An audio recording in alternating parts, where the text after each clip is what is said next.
also? Yeah. Yes. Uh-huh. ¿Listo? Listo, arranca. Correcto. Buenos días a todos. Es un placer tenerlos exactamente en el postre de este banquete. Hemos visto una cara de la moneda de liderazgo. Ahora vamos a ver la otra cara de la moneda. Buena parte de lo que se ha hecho en México no solo lo hemos hecho los mexicanos, sino hemos tenido grandes gigantes de la óptica que han sido nuestros amigos. Y eso es el punto más importante. Como mencionaron los colegas, los jóvenes líderes en la mañana, sí, la oportunidad de ir a estudiar y conocerlos ha estado abierta. Sí. Así como todos cuando vemos a una persona crecida, nadie se preguntó cómo era el bebé. Bueno, México fue un bebé en la óptica. Y así como Daniel lo presentó y dijeron que era el único que llegó en un principio, sí, hubo grandes papás académicos de todos ellos. Y son grandes innovadores, así como hablamos de liderazgo. Si ustedes me preguntan por los premios, las distinciones, son muchas y las tienen todas. Sí, típicamente, es lo que siempre les he mencionado, son los nombres libro. Level-Atoms, Everly, óptica coherente, Goodman, óptica no lineal, Voigt. Bueno, ahora van a conocer las personas atrás de esos nombres. Así como mencionaron, sí, todos ellos han sido muy humanos. El principal problema que tenemos los mexicanos, sí, de educación pública es el inglés. Sí, todos los estudiantes, así todos los que ustedes conocen, los grandes, todos tuvieron problemas de inglés. Todos estos personajes lo conocieron. Todos ellos nos apoyaron para poder hacer las estrategias para poder irse. Cuando hablamos de CONACYT, es grande lo que ha hecho CONACYT, sí, pero necesita apoyo. Los montos que aporta no son el monto completo. Sí, la cantidad que se aporta para el estudiante se puede complementar. Ellos han sido, cuando hablamos de convenios, sí, hablamos entre $13,000 a $17,000, es un mundo de diferencia. Sí, todos ellos han estado detrás de esa oportunidad para que la universidad tome la cantidad que aporta CONACYT como toda la colegiatura, como aquellos que van a apoyarlos sobre los 2 años adicionales a los 4 que les da CONACYT. Entonces, para mí es un gran placer poder presentarles ahora a ese grupo y a muchos que ya se han retirado. Son muchos más, pero obviamente por tiempo no podemos presentarlos. Entonces, vamos a mostrarles lo mejor de nuestra muestra. ¿Sí? Para empezar, es muy grato presentarles al doctor Joe Everly. Joe Everly got his bachelor degree at Penn State and his PhD degree at the Stanford University. Since 1967, he went to the University of Rochester, and he is joint professor of physics and the Institute of Optics. If you believe there is an Olympus, an optics Olympus, that was Rochester. It was the right place to be there. It was a small university, but everything was there. And you go, everything is there. It was one of the first agreements we got. Yeah, another one is Creole and Arizona. So you want to study optics, everything has been arranged for you. Now, Joe Everly is fellow of the American Physical Society and of the Physical Society. In particular, he's the founding editor of the Optics Express. Well, you may say that was natural, probably since Adán and Eva was here, was everything in electronics. That's not true. Okay, he pushed a lot to be able to break the ground. And I can tell you, there was no computing in optics. Well, he's the one who started in the department in optics. I can tell you a small crack. Emil Wolf once stopped at the entrance of my office and told me that it was unfair to get a PhD for watching TV. We were the only ones who had what they call at the time intelligent screens. So Everly has been always an innovator, and not only an innovator in optics. He has been an innovator in every aspect. He has been chair of a number of societies, of the number of committees. He has been in a number of advisory bodies. He has been a GILA visiting fellow. In particular, he has been a close friend of the Germans, the Polish, and the Mexicans. In Germany, he got the Alexander von Humboldt Senior Award. In Poland, he is the Smolokowski Medal of the Physical Society of Poland, and is a foreign member of the Academy of Sciences of Poland. Okay, Mexican, we are still well behind in that aspect.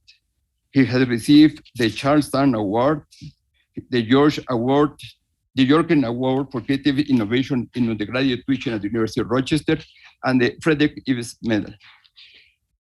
If we speak about the physical and what he has done everything has been in front.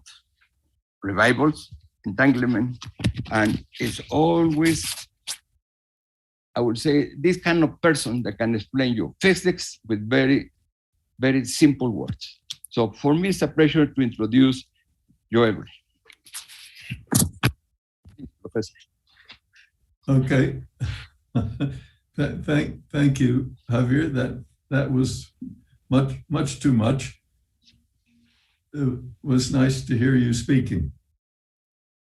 I guess we should proceed with the presentation here. Yes, please. The title is announced as a question. What can we know beyond qubits? And I bring you some news of a breakthrough, a new development creating a new direction for studying qubits, motivated and generated in many respects by my co-author, Songbo Shi. It's been a pleasure to work with him and to continue the work with previous students that have led to this development that I'll try to explain today. So let's look at the next slide, and we'll see that the topic today on slide 2 tells us about genuine multipartite entanglement, a geometric approach, and the terminology there is kind of mysterious. I have to explain how the terminology gradually became to be used, and I have to explain what is a geometric approach. First of all, the geometric approach simply means that we're going to be talking about vectors.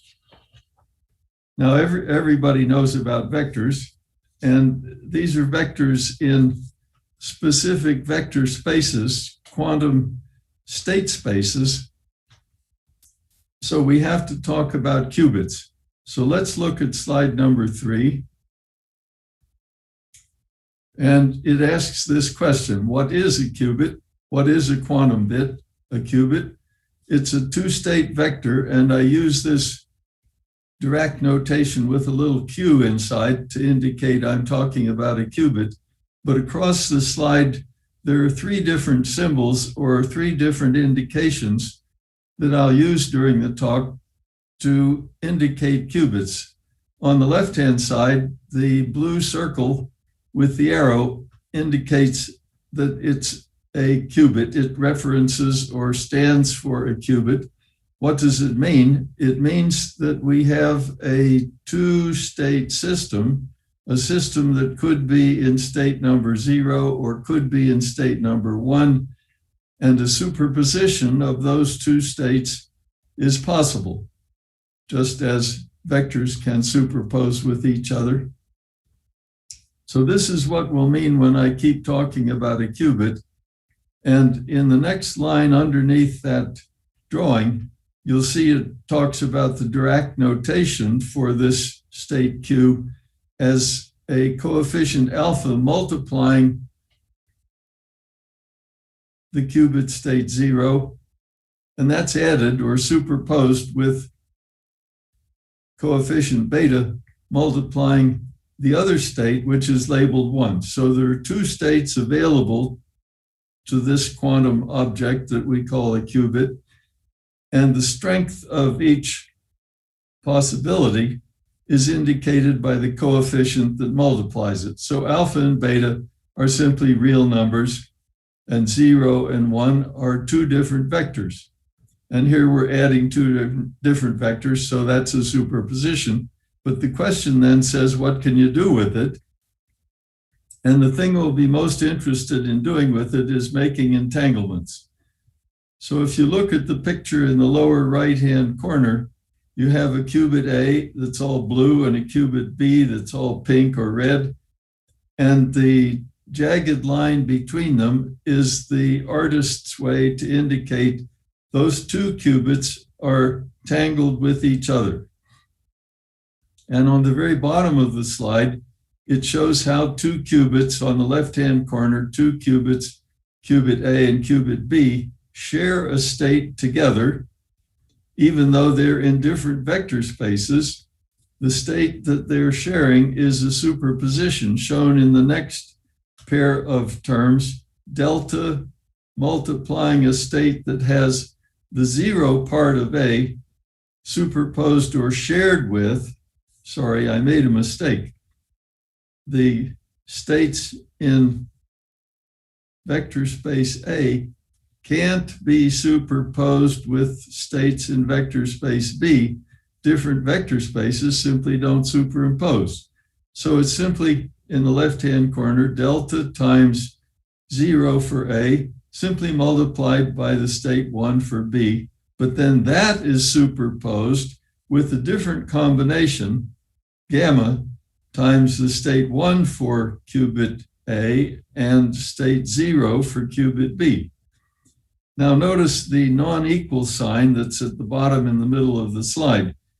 It's supposed to show that on the right-hand side at the bottom, there's a superposition entirely of states for qubit A, namely the state 0 is added to the state 1 with coefficients alpha A and beta A, and then that is multiplied by a superposition vector in vector space B, alpha sub B times 0 for qubit B plus beta B times 1 for beta B. And in that case, you'll notice that all of the A states are completely separated from all of the B states. They're just multiplied together in the middle.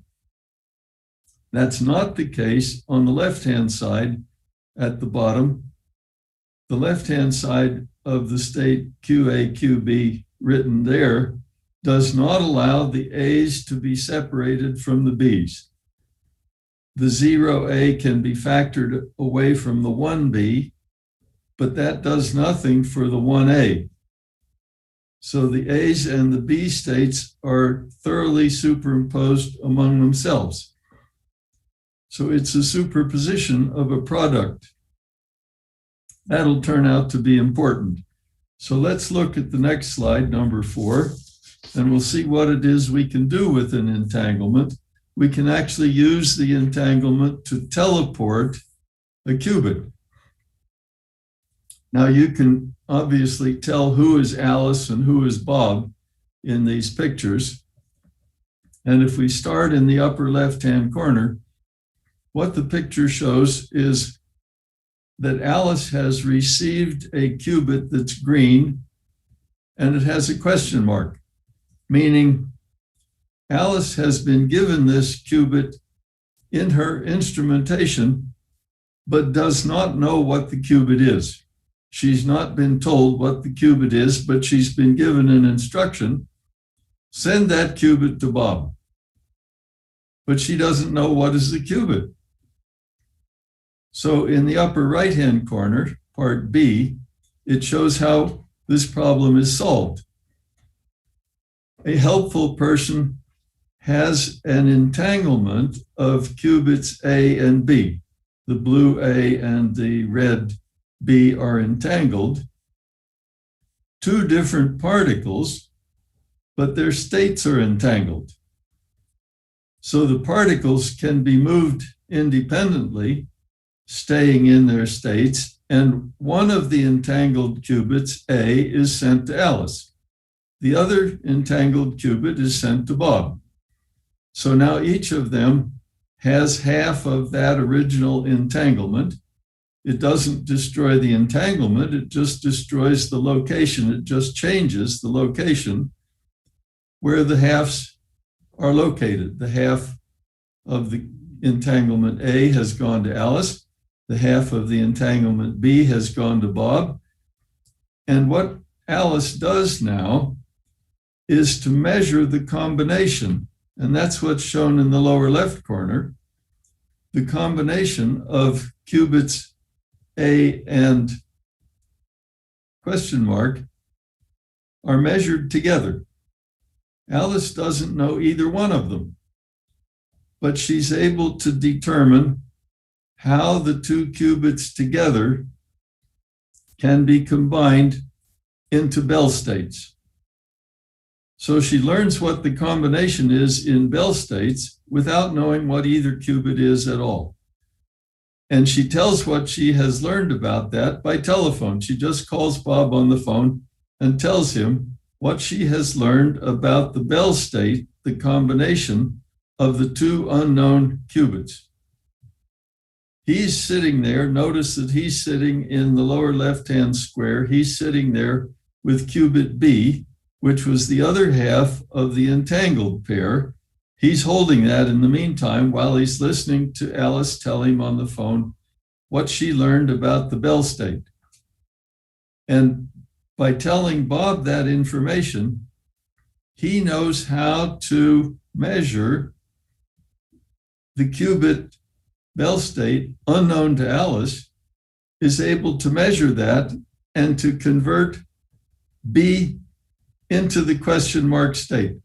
So in the lower right-hand corner, Bob now is in possession of the qubit question mark, which was the mysterious one sent to Alice in the first place.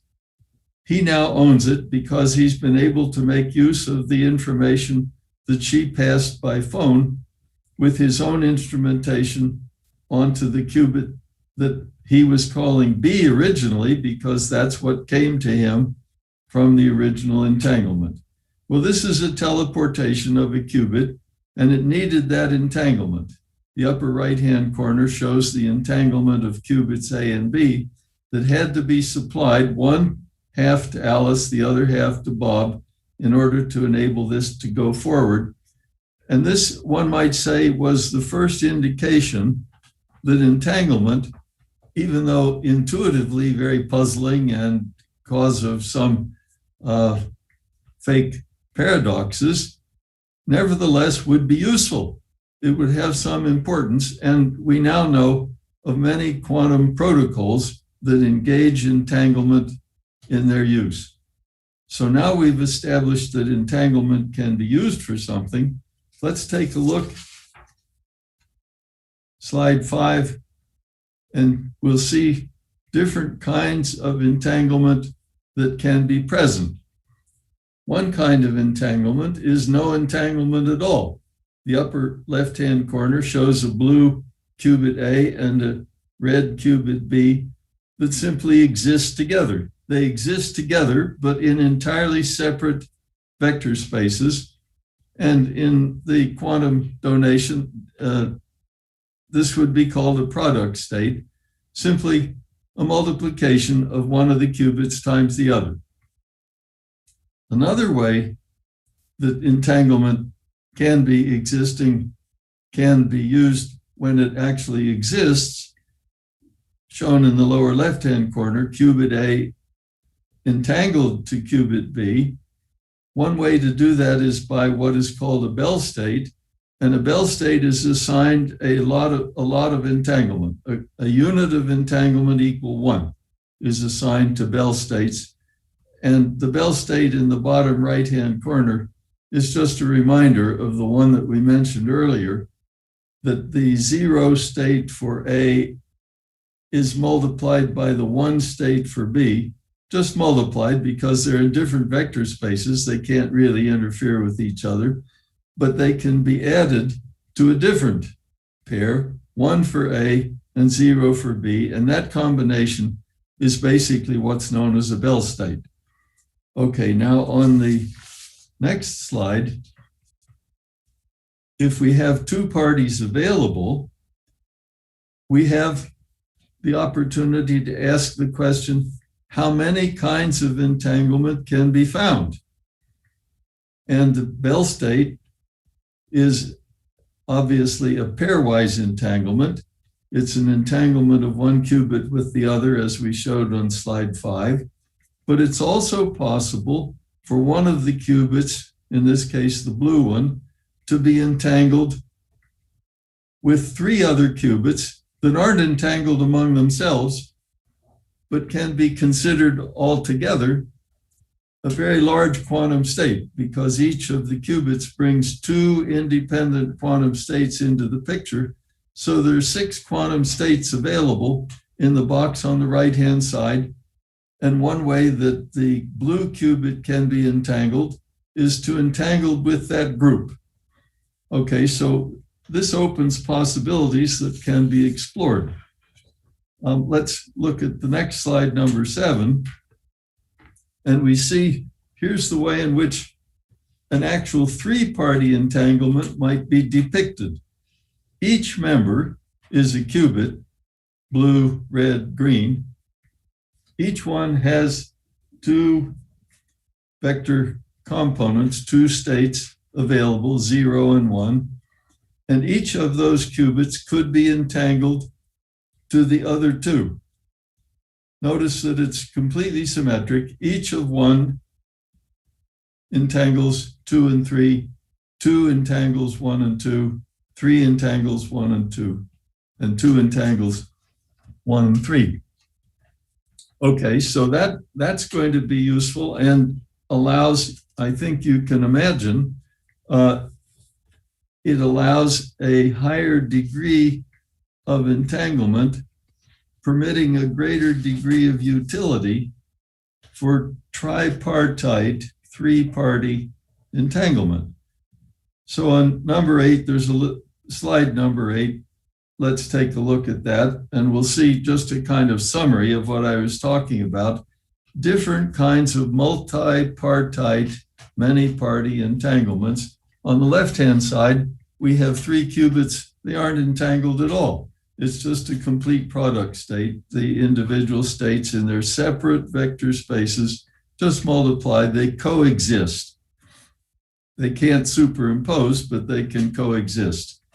Now in the center, we see the 2 of them, the blue one and the red one, are entangled. We could think of that as a Bell state.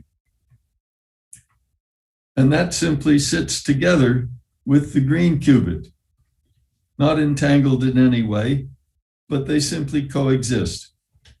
And then finally, on the right-hand side, we have this situation where there's a multipartite entanglement, 3 entanglements, all entangled, each one with the other 2. And that's regarded as genuinely entangled. So the term genuine has gotten into the picture here in order to explain, in talking about qubits, how deeply entangled a group of qubits can be. Well, so what? Well, let's take a look at slide 9. And I can remark on something that was proved surprisingly about 20 years ago. The lower right-hand corner gives credit to Durr, Vidal, and Sirac, who were able to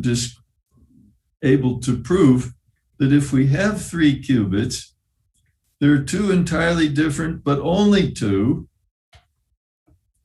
genuinely entangled classes of 3 qubits together.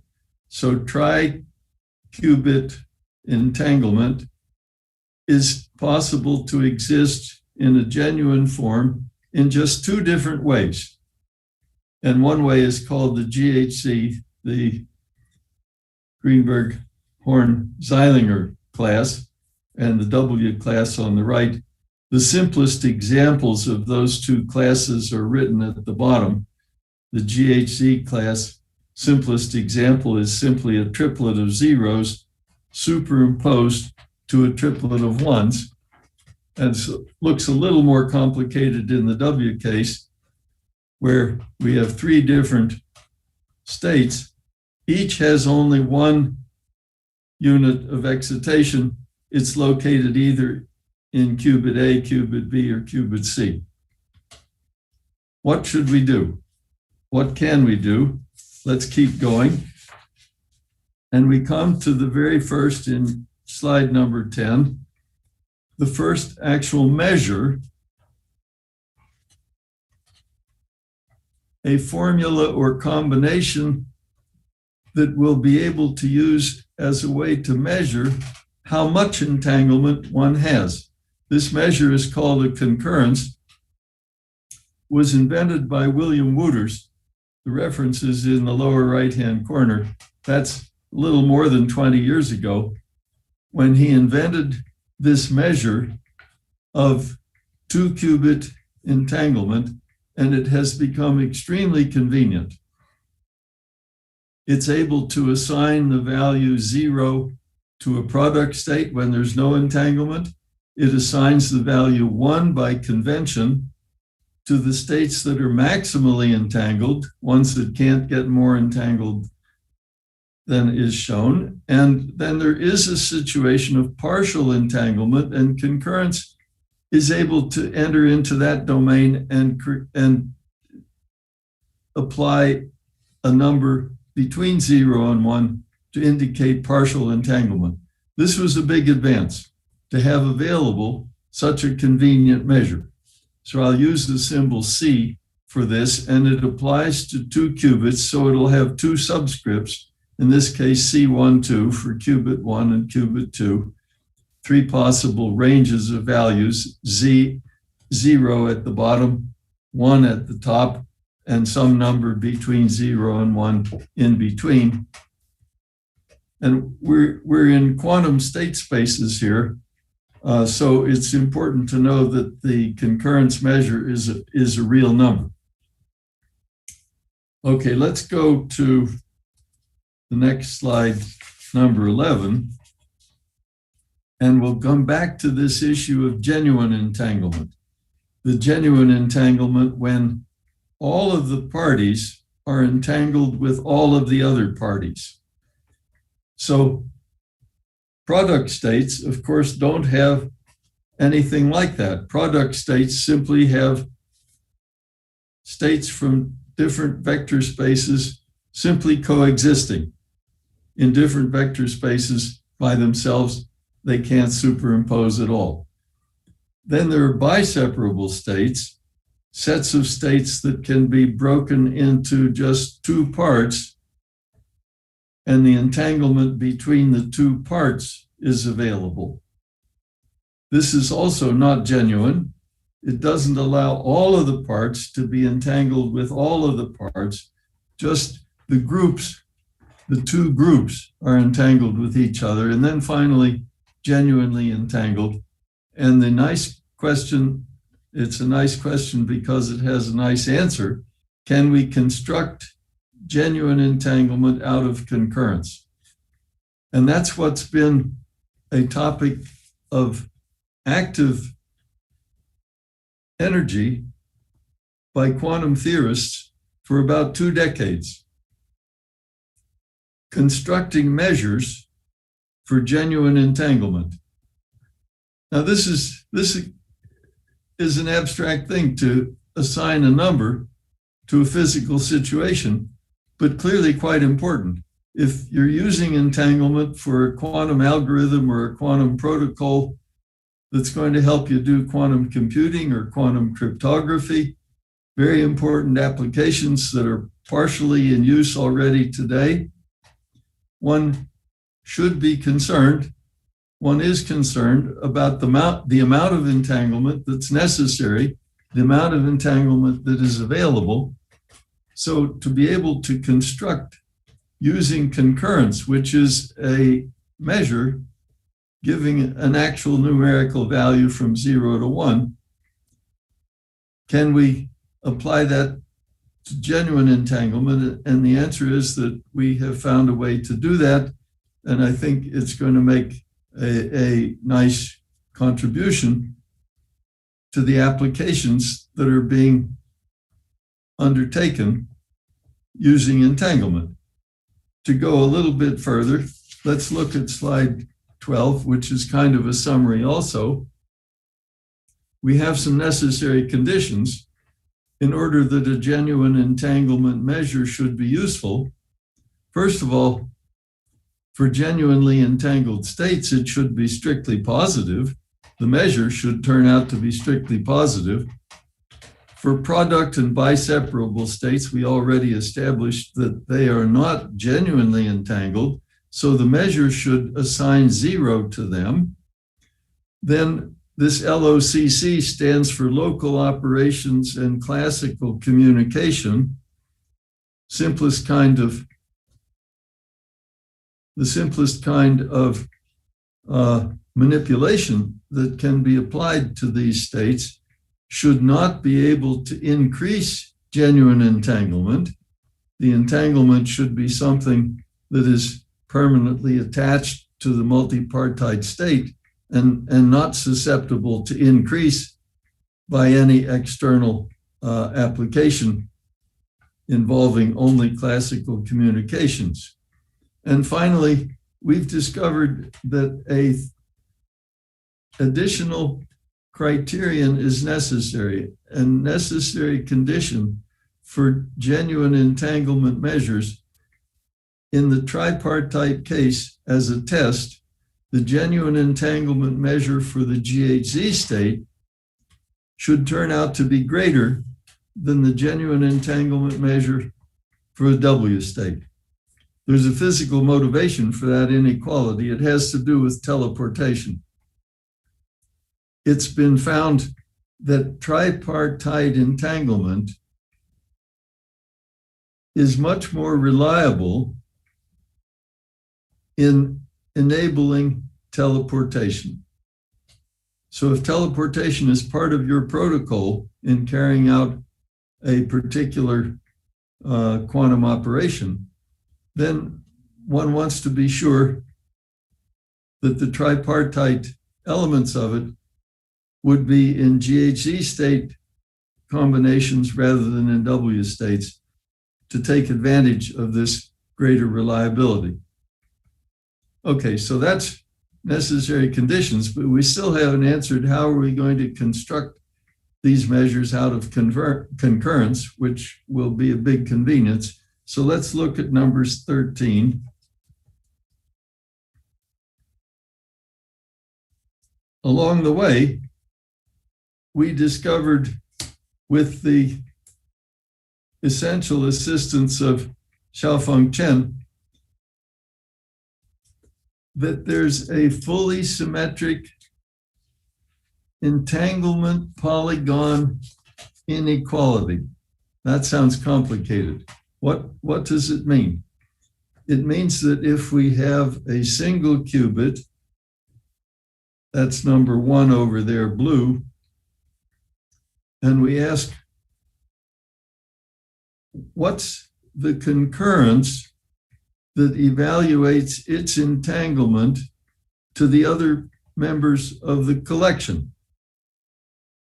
Whether qubits 2, 3, and 4 are entangled among themselves isn't important here. We simply have a two-party situation. One of the parties is pretty big because it has 3 qubits in it. The other party is just qubit number 1. But still, it's a two-party entanglement. And for each of those qubits, they could be the single one.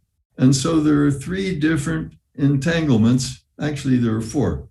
Entanglement in the list at the top of the list on the right, the squared concurrence, the concurrence for number 1 entangled with 2 and 3 and 4 turns out always to be less than the square of the entanglement for 2 with 1, 3, and 4, plus the square of the entanglement of 3 with 1, 2, and 4. Well, that's a bit odd. But then it turned out, and the paper is listed at the bottom where this is proved. But you can permute the indices, you can shuffle the qubits around and find 4 different ways in which the same inequality occurs. The last one on the list there says, for example, the square of the concurrence of qubit 3 with the others, 1, 2, and 4, is always less than or equal to the square of the concurrence of number 1 with 2, 3, and 4, plus the square of the concurrence of 2 with 1, 3, and 4. So there are 4 of those inequalities, and they turn out to be related in a very useful and importantly simple way to a polygon. Does anybody see what polygon is actually implied? Those inequalities are exactly the inequalities that you would put for the lengths of the sides of a triangle. 2 sides, lengths added together, are always greater than or equal to the length of the third side. So this is a way of saying that this combination of entanglements with concurrences satisfies triangle inequalities. So triangles, that is polygons, have come into the picture. And we can make use of properties of triangles that we already know. We're getting close to the end here. Let's look at slide 14. Here are the triangle inequalities. 2 sides always greater than the third side.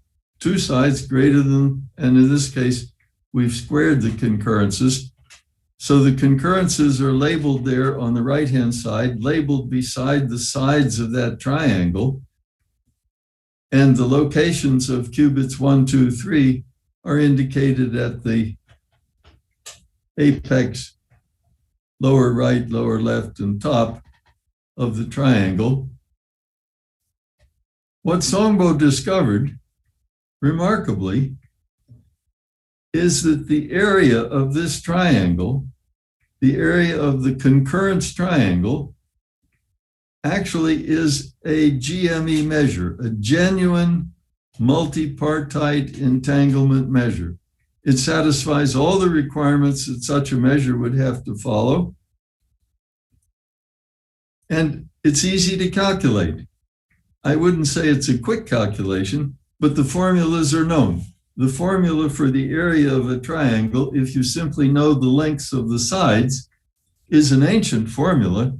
It's quite ugly to look at, full of a lot of square roots and so on, but easy to evaluate once you know the lengths of the sides. So all you need are these 3 concurrences. You can compute the area, and then the area turns out to be exactly what we were looking for, a genuine multipartite entanglement measure. So now going further, we can summarize a little bit. Let's look at slide 15. Here we have genuine multipartite entanglement, GME, and triangle states. States, notice in the upper left-hand corner, here's a product state, a state that simply multiplies 0 for number 1 with 2 for number 2 with 0 for number 3. They can't superpose because they're in different vector spaces. And in all cases, the concurrences are all 0. So the area is 0. So the genuine multipartite entanglement is 0. The area is obviously 0 because you notice in the lower left there, the triangle, all of the sides are equal to 0. So the triangle is just a dot, has no area at all. Now, a biseparable state, one of these guys in which the number 1 is entangled with 2 and 3, or 2 with 3 and 1, whatever, the genuine multipartite entanglement measure here is 0 as well. And an example of this triangle is simply the straight line from qubit 1 to qubits 2 and 3. cubits 2 and 3 concurrences are both 0. They sit together in this triangle. But in the genuinely entangled state on the right, all of the concurrences are positive, the area is positive, and the area then satisfies this need for a measure. It allows you to measure what it is you've got. So the next slide, and next to the last basically, summarizes this about triangles. This is a little complicated to explain, but it simply indicates at the bottom only 4 of the many theoretical investigations that have been carried out in the last 2 decades trying to crack this nut, trying to decide how to find a genuine entanglement measure that is multipartite. All of these measures, including one number 4 down there that I was a partial author of, all of them have a flaw. None of them are satisfactory. The area works all the time. So on the next slide, next to last, we ask, what is this going to be good for? So is there any possibility of extension? How about to 4-qubit states? Can we expand from triangles to tetrahedra? Will the vectorial polygon approach have some length? And if we look at the right-hand side, it shows how an inscribed sphere inside a inside a tetrahedron cuts the surfaces into 12 triangles, and their areas do determine the volume. So the volume now has a nice analog to area. Let's look at the last slide, and we'll see that the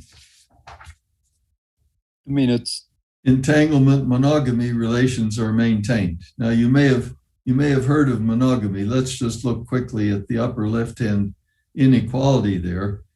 Notice that the concurrences that are added together, that all added together must be less than that initial one.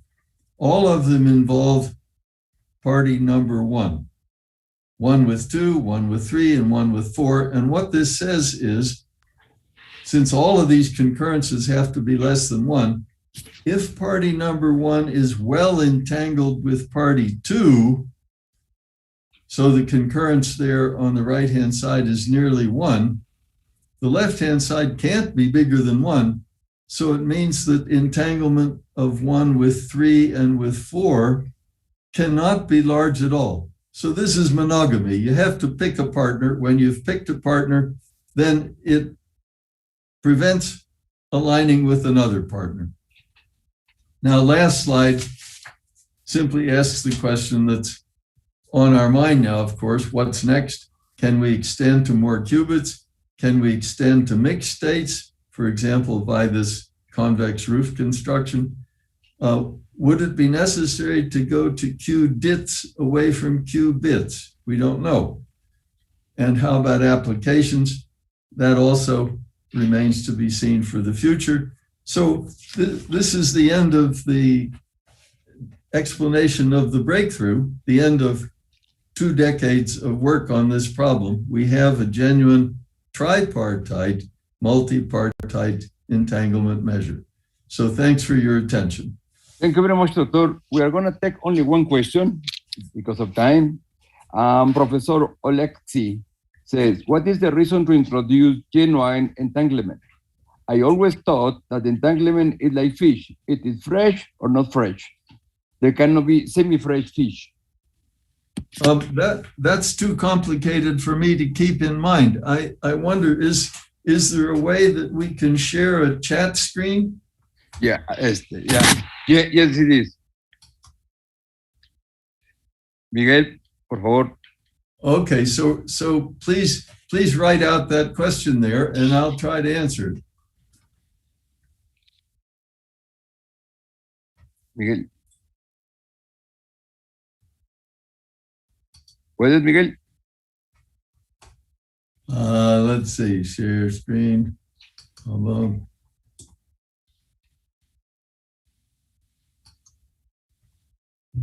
No. Oh, I'm sorry. I'm not seeing the message. No puedo hacer eso. I can send a message back. Please type the question here to everyone. Oh, I can send to Torres direct message file.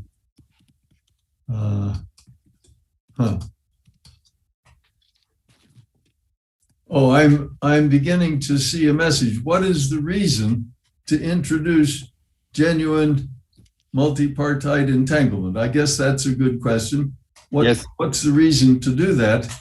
And one reason to do that is that it enables you to tell if you have a complicated collection of several qubits. Let's say 3 is already pretty complicated. If you have a complicated combination of 3 qubits, is that entanglement complete? That is to say, can you trust that all of the members of that tripartite combination are participating in the entanglement? Can you use them as entangled? And that's what the genuine does for you. It tells you that each member participating in the multipartite assembly, each member is entangling all the other members.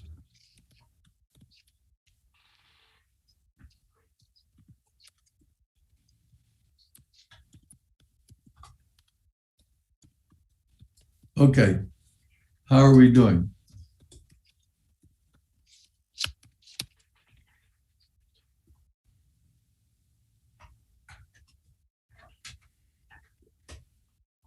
They asking basically, this is the algebra that processors announced by IBM.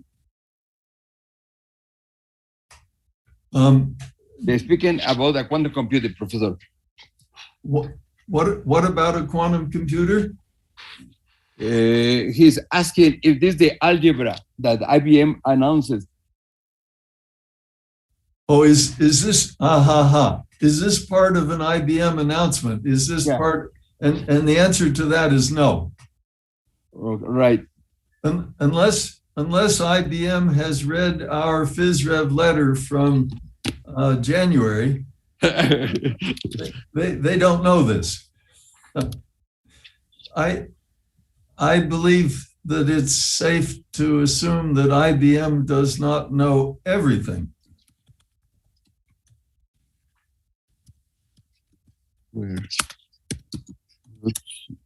So I'm sorry if there are 2, 3.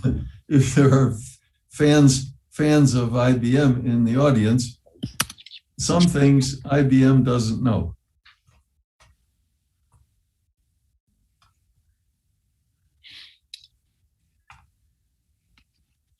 Let me write back. I noticed Now that. I'm beginning to see some of these. Where the square roots of 2 and 3 comes in slide 9. Oh, the square roots. Let me find my slide 9 to remember. I think I can answer that question. Here's slide 9. Oh, yes. That's a good question. I should have mentioned that along the way. The square roots are in the denominator. So in the GHZ state, it's 1 divided by square root of 2, and then that multiplies the combination of qubits. In the W state, it's 1 divided by square root of 3, and that multiplies the combination of qubits. And in the case 2, it indicates that in the combination of qubits, there are only 2 members, and they each have amplitude the same, equal to 1. So it's 1 on the left side, it's 1 times 0, 0, 0 plus 1 times 1, 1, 1. And in the right-hand side, we have 100 added to 010 added to 001, all with the same coefficient 1. And the sum of those coefficients, in one case it's 2 and in the other case it's 3, has to be divided out by a square root of that number so that the state itself is normalized correctly. So I didn't bother to do that, but I think you can see that if on the left-hand side, working with the GHZ state, if I multiply the GHZ state by its conjugate so that I would have the overlap of GHZ with GHZ, it would bring 2 of the 1 over square root of 2's into play. That would turn into a 1/2. And then the 1/2 would multiply the 1 plus 1 that we would get from the overlaps of the states. So it's simply a normalization requiring that the quantum state has unit amplitude. All right, Professor Everly. Because of time, we had to cut Professor Everly. If it's okay, if he contacts you directly. Oh, I would be pleased to answer any emails that people would like to send to me. All right. Thank you very much, Professor. It was a real pleasure to have you here. I enjoyed talking to everybody. Thank you. Thank you very much. Bye.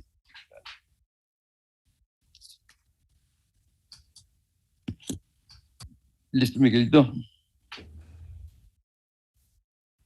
Sí, ahora toca el profesor. Goodman.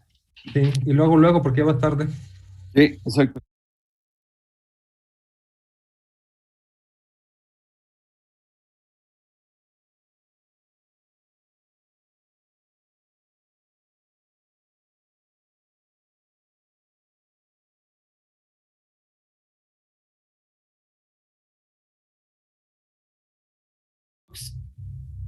I'm sorry. Tobias.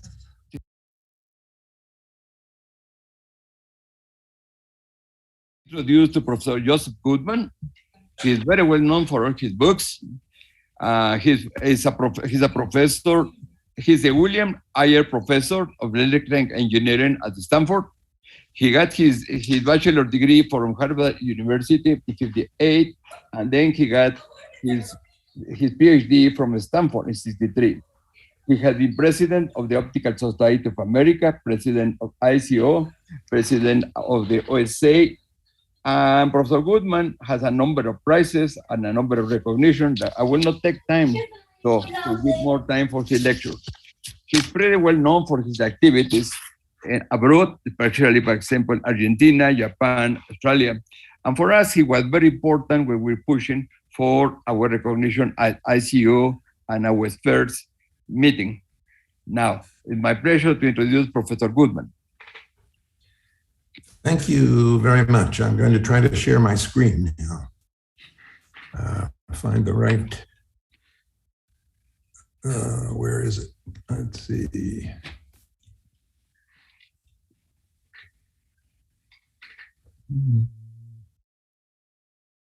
There, no, yes. Share. Let me go back one slide. Okay. And maybe I can make this full screen as well. View full screen. How is that? Can you see that? Yes, perfectly. Okay. So the title of my talk is Lessons I've Learned in Optics. And it's a little different talk than you have just heard, or different than most of the talks you'll be hearing, because I'm not going to be presenting any new information about optics, but I'm going to try to talk a bit about the roles of education, hard work, and good luck. And good luck is in red because it's been very important in my career, and I hope will have a similar effect on your career. So let's go to the first slide here. I'm especially addressing students and young faculty at different levels with an interest in optics. And I'm trying to give some advice that might be helpful for their careers. Then I have to frame my advice in the context of my own experiences.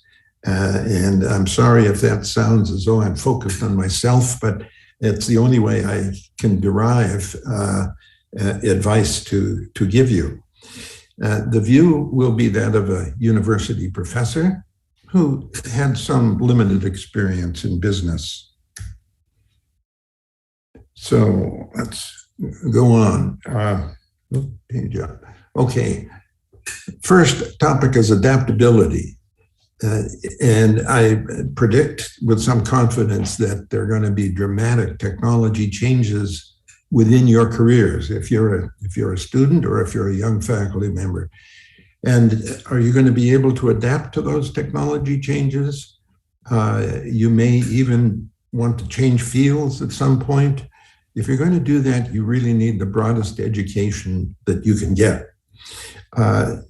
During my career, there's been an exponential growth of many capabilities in different technologies over the span of years that I've been active. And I'm going to show you some examples. The most famous is, of course, Moore's law, the number of transistors on a microchip. And we're seeing a logarithmic plot vertically and a linear plot by year horizontally. And this is the transistor count on a chip. And you can see it starts with the Intel 4004, looks like about 2,000 transistors. And I have added one additional dot here to the plot at the top right. Excuse me, the Apple M1 Max chip just announced 57 billion transistors. So we go from a couple of thousand to 57 billion over the period from 1970 to 2020. Transistor counts double every 2 years as long as Moore's law holds. There's also a law called Keck's law. Keck's law has to do with the data rate in bits per second that can be transported on optical fiber as a function of year. The horizontal curve is year, the vertical curve is the logarithm base 10 of the bits per second. And we start here in 1975, and we have about 10 to the 7th or 10 megabits per second is being transported over fiber. And this plot ends in 2015 when we have nearly, not quite, but nearly 1,000 terabits per second. So here again, you see an exponential growth in capability, and actually fiber optic data rates double even faster than Moore's law. They double every 1.5 years. Here's a plot that you don't see very often, and that is the collecting area of optical telescopes. Again, we have a logarithmic plot on the vertical axis, and we have a linear plot on the horizontal axis. And this plot goes from the year 1500 to somewhere in excess of the year 2000.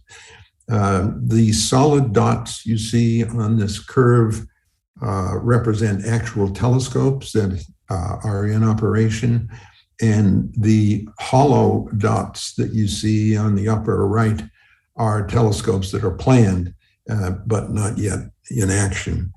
And we start with Galileo's telescope, the collecting area of which is smaller than a dime, and we end with the European extremely large telescope. That's the planned telescope, which has an area that's somewhere between a tennis court and a football field.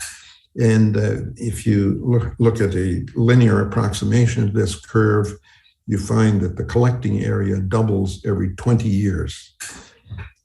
Then I want to show you one more, which is quite different than the ones we've just seen. And that is the cost in dollars, US dollars, of sequencing a full human genome. And again, we have a logarithmic plot vertically and a linear plot horizontally. The timeline goes from 2001 to 2020. And in 2001, the first sequencing of the entire genome, human genome, cost $100 million. And you can see that for up until about 2007, the cost of the genome was falling with the same slope that Moore's law has for the cost of a transistor. The cost of a transistor, of course, has nothing to do with the numbers on the left, but the slope of the curve is the same. Mm-hmm. And then suddenly around 2007, there is an abrupt discontinuity, some technical innovation, I'm not sure what, but the cost suddenly drops dramatically. And there's a couple of dramatic drops. And finally, in 2020, we are at $1,000 per sequencing of the entire human genome. And the important thing to take away here is that it's happening much faster than Moore's law. So what does that imply for education? Well, at the BS level, my advice is take all the science, math, and even liberal arts that you can. Pursue what interests you, but get enough optics to assure you can get into a good graduate school. Focus on optics in graduate school, at least to the MS level. And if you have a hope that eventually you will lead a group in a large company or have an academic career, then ultimately you will want to go for the PhD. So what kinds of luck did I have? And I'm going to spend quite a bit of time here on good luck that I have, hoping that, having seen this, you will watch for opportunities of good luck that you might have. So I was fortunate to be active early in my career in a revolution that was taking place in optics. I call them the incredible 1960s. I'll explain in the next slide. I was also very lucky to find the right job, one that suited my personality, and I was lucky to find myself in a group of very talented people. So let me just tell you a little bit about my career to sort of set the stage.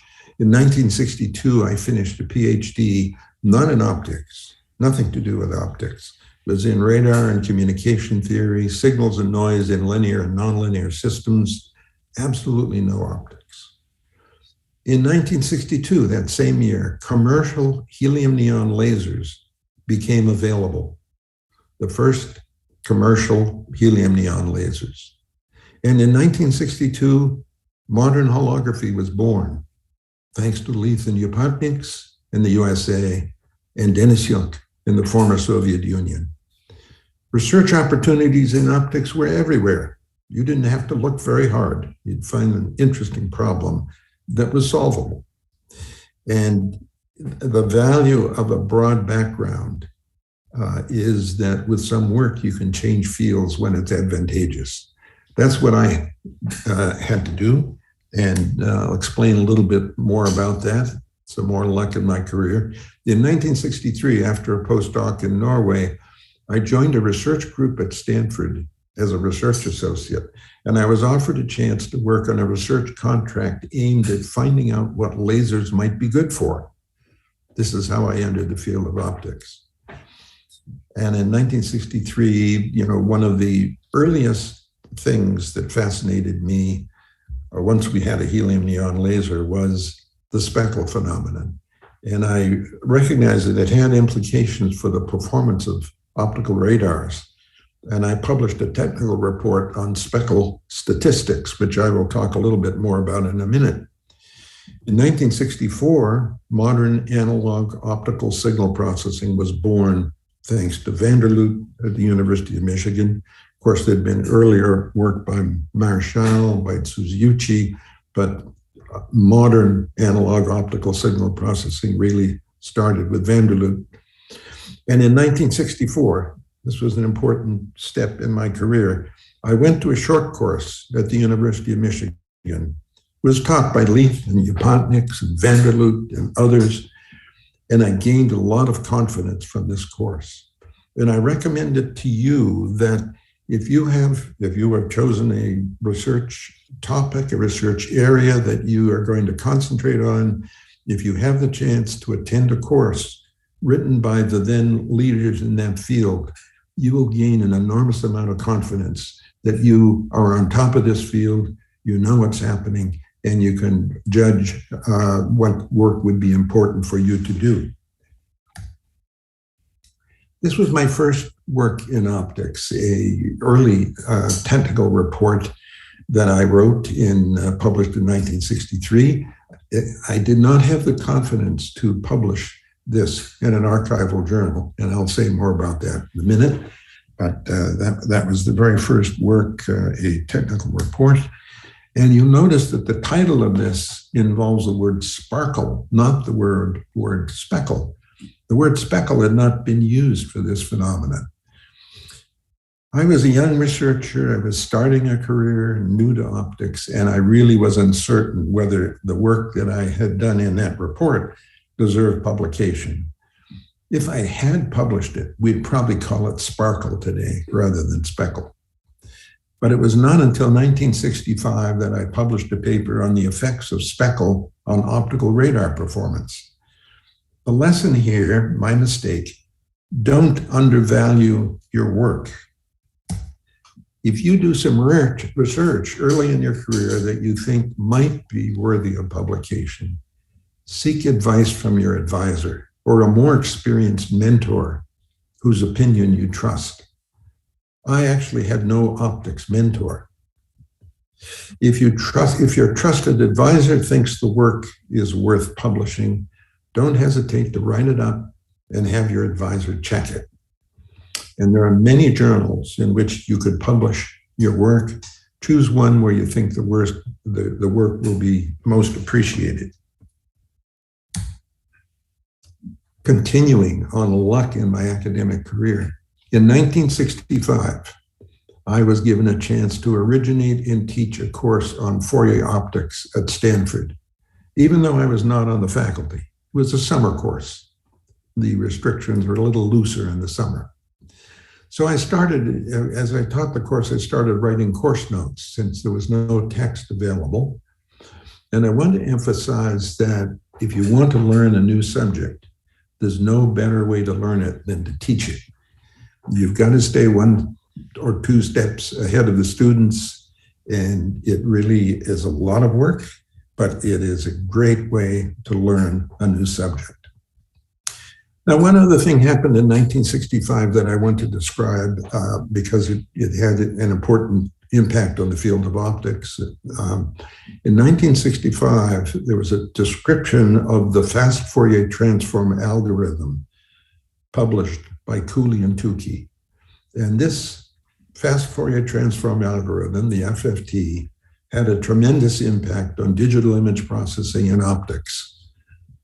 For an n by n image, Fourier transforms can be obtained in 2n squared log to the base 2n operations instead of 2n cubed operations.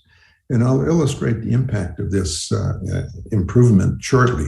It's been, I think, proven that actually Gauss knew about this algorithm earlier, but the signal processing and image processing community really learned about it from Cooley and Tukey.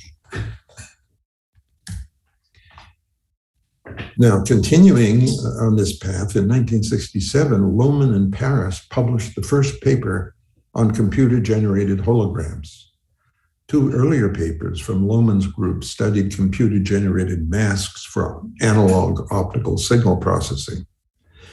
The idea here is for a computer-generated hologram that you create a 3D object in your mind and you compute on a digital computer its hologram. Then you write that hologram to film you use light to reconstruct a 3D image of that imaginary object. And that's really quite a mind-boggling capability to create an image of an object that doesn't really exist. Fourier transforms play an important role in all of this, and most of it would be quite impractical without the FFT algorithm. So focusing more on myself here, I got involved in an idea that we could digitally reconstruct electronically detected holograms. So in 1966, I had an idea that with the FFT algorithm, which I just learned about the year before, we could digitally calculate holographic images from an electronically detected hologram. And I want to give credit to some previous work, also in 1966, by Enloe, Murphy, and Rubenstein at Bell Labs. They detected a hologram on a Vidicon. They photographed a display of that hologram, and they reconstructed an image optically. The difference is I wanted to reconstruct the image digitally. So here is the hologram that we were able to record electronically. The detector was a very low quality Vidicon with the lens assembly removed. There were, believe it or not, there were no CCD or CMOS detectors available in those days. The coarse fringe you see on the hologram is due to second reflection from the glass cover plate on the Vidicon detector. The holographic fringes are too fine to be seen here. The hologram was of the so-called lensless Fourier transform type. The importance of that being that only a Fourier transform and a squared magnitude operation were required to obtain an image. The object was a transparency of the letter P illuminated through a diffuser in order to reduce the dynamic range of the Fourier transform of the letter P. So here are the reconstructed images. One is an optically reconstructed image on the left from a film recorded version of that hologram. And on the right, we have the result from the electronically detected hologram that was detected on a Vidicon. It was sampled in a 256 by 256 array.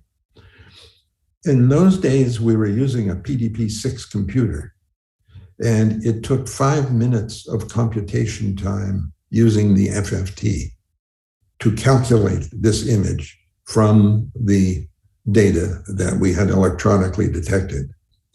Without the FFT algorithm, it would have taken 2.7 hours.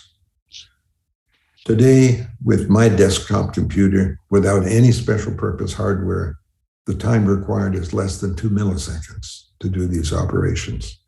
So you can see there's just been such a tremendous progress in digital computation that this suddenly became practical. And here I show you a system built by Lindsay Tech.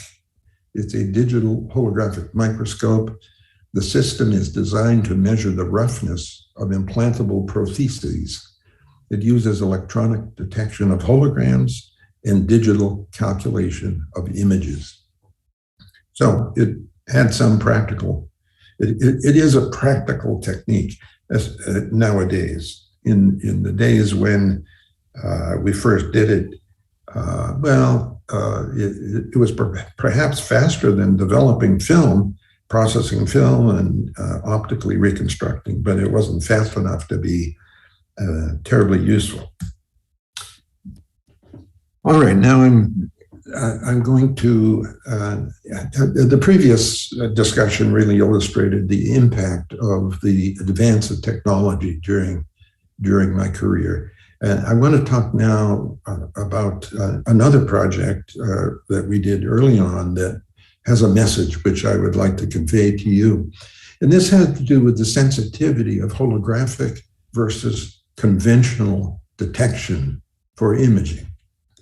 In 1966, Gabor, in one of his papers, noted that holographic detection could be more sensitive than conventional image detection.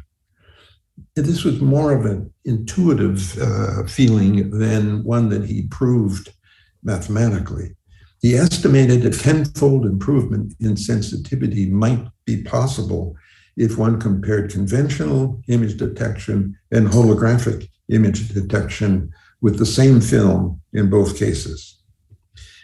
And the idea behind this, this is not the explanation that Gabor gave, but my explanation, with a reference wave that's much stronger than the object wave at the detector, the situation is very analogous to heterodyne detection with a strong local oscillator.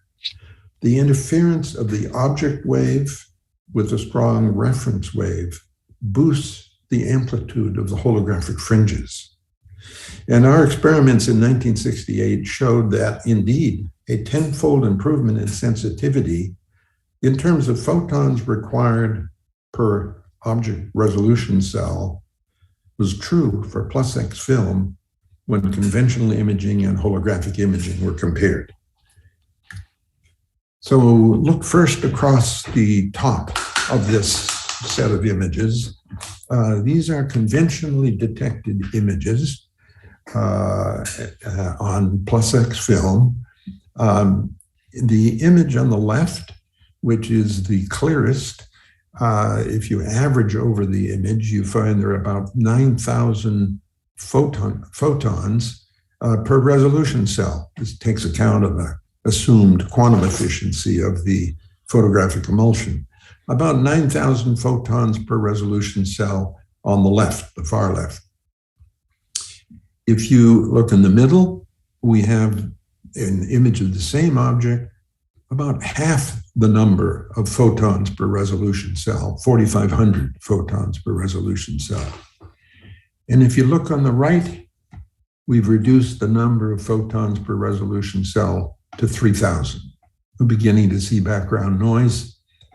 And if you now follow down to the lower right, we also recorded an image with 900 photons per resolution cell, but it was almost totally dark and it couldn't be printed reliably, so I can't show it to you. Now go to the lower left. We're showing here a holographic image with 90 photons per resolution cell copolarized with the reference. And you can barely make out some of the bars in these images, in this image, but I can tell you that it was a much better image than the one with 900 photons per resolution cell recorded conventionally. So 90 photons per resolution cell versus 900, we had at least a tenfold improvement in sensitivity by recording holographically. Now, what's the significance of that? Sometimes your work doesn't get the attention it deserves. I thought that the work on the previous slide was quite significant. It holds for electronic detection of holograms too.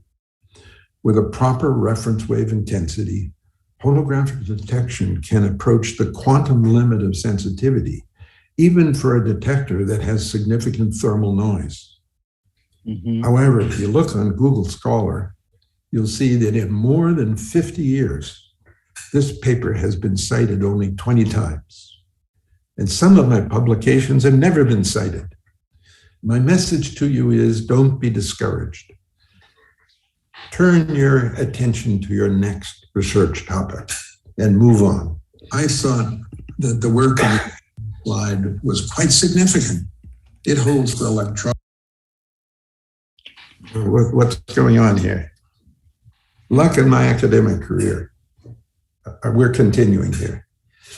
In 1967, Stanford decided that electrical engineering needed a faculty member working in the emerging areas of modern optics.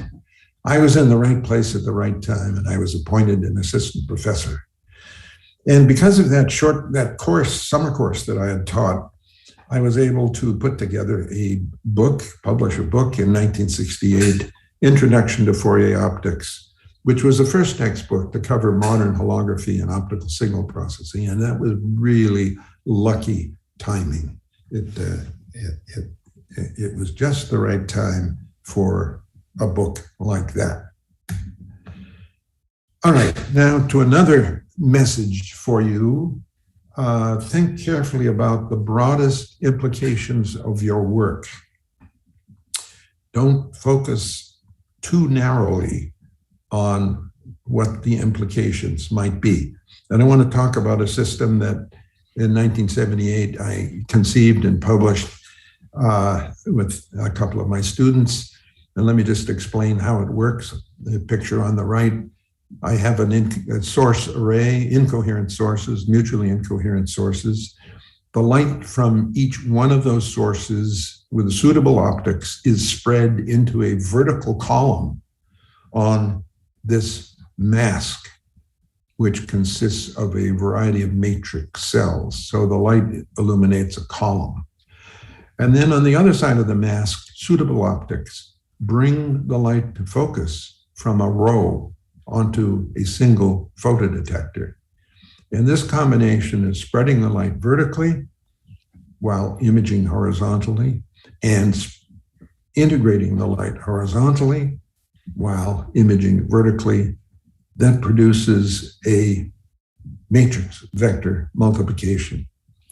Since these sources are all incoherent, and since this matrix mask usually is made from film or some such material, this is a matrix multiplication that involves positive real numbers. But with suitable trickery, you can make it behave like a complex vector matrix multiplication by adding sources and by adding cells in the matrix mask. I won't go into that in detail. But in any case, when I invented this, I was focused totally on performing the discrete Fourier transform, which you can do with a matrix multiplication like this. And I recognized that it was more generally a matrix vector multiplier, but I didn't think carefully enough about other uses of this architecture.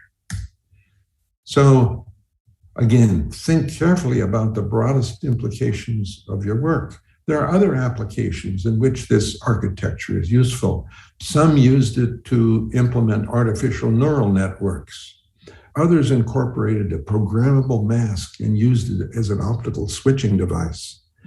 So my message is that once you have an idea, explore in your mind all the potential applications. Don't focus too narrowly on just one application of your work. 2 minutes, doctor. 2 minutes. 2 minutes. Yes. Okay. 1 minute. Don't isolate yourself in your own research. Find smart colleagues and learn from them. Collaborate with them. Don't leave your pursuit of an academic degree to found a company. 9 out of 10 such startups fail.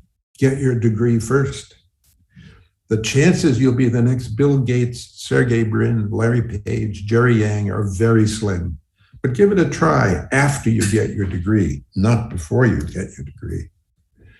And finally, what technology revolutions are happening today? This is, of course, an incomplete list, but I would list 3 here: meta-optics, nano-optics, this behavior, optical behavior of structures that are smaller than an optical wavelength, quantum optics, which you just had a lecture about quantum things, and biomedical optics. And I put that in red because with my background, that would probably be the field I would go into if I were starting out today.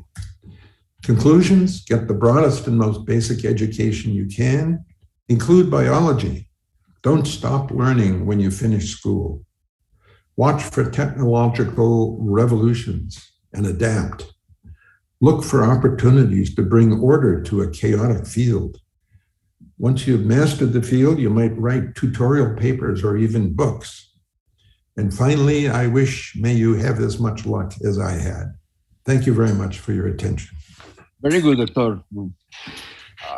I wonder, Professor, you mentioned now about technology. How about the relation of technology with this application? Let's say, for example, neurosciences.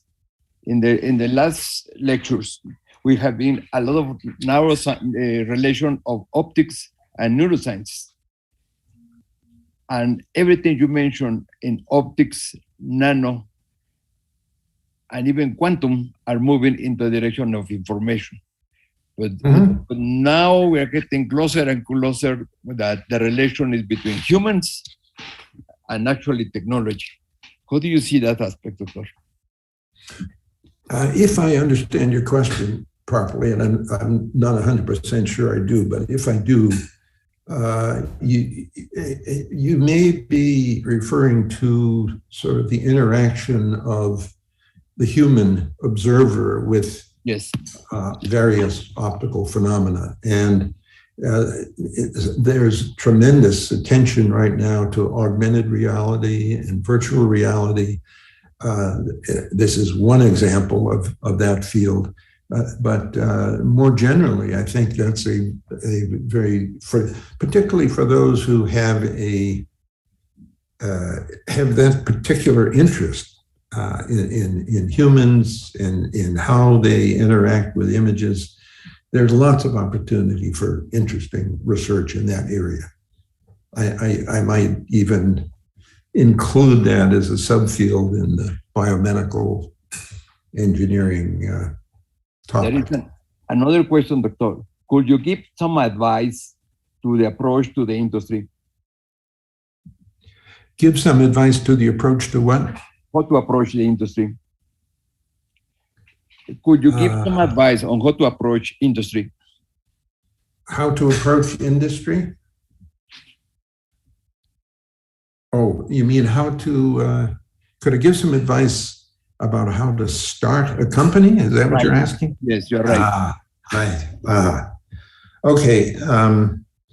Well, the advice I would give you, it depends whether you're a professor or whether you're not a professor. Having been a professor, there was certain rules and regulations that I had to obey, and I obeyed happily. But if you have an idea that you think might be fundable, you need money to start a company, obviously. If you have an idea that you think might be fundable, I think you have to carry it a little ways to convince venture capitalists that it's worth funding. You do need some expertise in marketing, so you might want to get a partner who is more business oriented. And if there's some kind of optical demonstration that you can make that would indicate that there's some potential for this idea to develop further into something useful, then that would be very useful too. I would say if you're a professor and you want to start a company, I think the most important thing from my perspective is that you have to work hard to keep your academic life and your industrial life separate and not entangle them. We've had a lecture on entangled qubits, but you don't want to entangle what you're doing in the university and what you're doing outside in the company.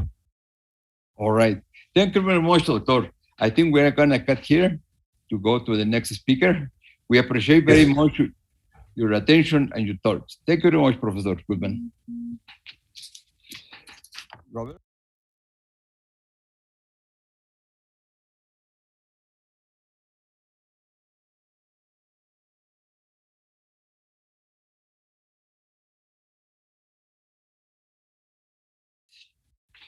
He's very well known for his book on nonlinear optics. He's nowadays he's a professor at Rochester and Ottawa in California, in Canada, where he hosts a chair. He's a very distinguished professor, usually travels between both places. His topics usually goes in a very broad in a broad spectrum, and that goes from slow light, quantum imaging, local fields, effects, and measurement of Lorentz redshift, and development of composite nonlinear optical materials. He has a number of distinguished. He has the Willis A. Lamb Award for Latest Science at the Quantum Optics. He has the Humboldt Prize, and he has the Arthur Schalow Prize, the Charlestown Award, and the Quantum Electronics Award. He has a number of doctorates. He's a fellow of the Optical Society of America, at the American Physical Society, SPI, and the Royal Society of Canada. He's very well known because he's always starting new topics. And in particular, I think, like we say, the son of a tiger, and his tutor is very well known. It's Professor Charles Towns, and he's coming from a great family. Professor Boyd, please, can we start? So Javier, thank you very much for that kind introduction. And let's make sure that the share screen works. Share. And let's try to get this to be full screen. Okay, so Javier, again, thank you for the invitation to speak at this meeting, and thank you for your very kind introduction. I've sort of changed the title from the one that was originally announced. The new title is Tailoring Light Propagation Through Controllable Phase and Group Velocities. So this is just a broader title to the talk that I had earlier been planning on giving. And let me note that I put the visuals of all my talks on my website. So two primary topics here. One is controllable group velocity. This is a field that's been called slow and fast light, and it leads to many effects. Today I'm going to talk to you about light drag effect. And the second half of the talk is about controllable phase velocity, and I specifically will talk about epsilon near zero materials, epsilon being the dielectric permittivity. So you just think, what in the world we still believe in Maxwell's equations, but if epsilon is equal to zero, the behavior is very, very much different from what we're used to in optics. Okay, so just to remind you about this field of slow and fast light and backward light. Light is said to go slow if the group velocity is much less than c. It's said to be fast if the group velocity is greater than c, and it is backward if the group velocity is negative. And here I just remind you that there are basically two different ways of controlling the group velocity of light. This shows a resonant Bragg grading structure. This is from a paper of Herb Winful. And just mechanically, it takes a long time for the light to get through this structure because it's bouncing back and forth. And the other is that if you have a sharp feature in an absorption profile, there will be a rapid swing in refractive index, and a rapid swing in refractive index gives you a large value of the group velocity. So, well, here I just remind you what the group velocity is. Intuitively, it's the velocity at which the peak of a pulse propagates through a material system. Now, in some cases where the pulse breaks up, then the concept of group velocity is not so useful. But in any case, this is the standard formula for the group velocity of light. It's C over the group index, and the group index is the refractive index plus omega times the frequency derivative of the refractive index. So takeaway message. The group velocity will be very different from, the group index will be very different from the refractive index if you have a highly dispersive medium. Okay, now let me talk, let's change the pace and talk about photon drag. And this entered optical physics really with Fizeau's experiment in 1859. But he was trying to verify some theoretical predictions of Fresnel. And he was looking at longitudinal photon drag. So here he has what we would today call an interferometer. He first flows water through it in one way. Then he flows water through it in the opposite direction, and he notices that the fringe pattern shifts depending upon whether the water is flowing one way or the other. Now, he worked it out in a very complicated manner using Fresnel's elastic theory of the ether. Today, we would calculate this much more simply. We would do the relativistic addition of two velocities. V is the velocity at which the medium, in this case water, is moving. C over N would be the phase index of the material if it were stationary. So you just add them together relativistically, and this is what you get. And this is exactly the equation that Fresnel had predicted, and that Fizeau had demonstrated. But what about slow light media? We now have laboratory techniques to make the light go very, very slow. So in fact, it was Lorentz who modified the theory of Fresnel to allow the possibility of dispersion of the material system. So you see that the phase velocity of light in a moving dielectric depends on both the refractive index and the group index. We set out to verify this. We used a rubidium vapor. Atomic vapors have very, very sharp lines. So here is what the transmission would look like with a small amount of rubidium in our cell. Here's what it would look like with a large amount of rubidium in our cell. You get a very large contribution to the group index. I didn't hear you. Sí, es lo que estoy diciendo.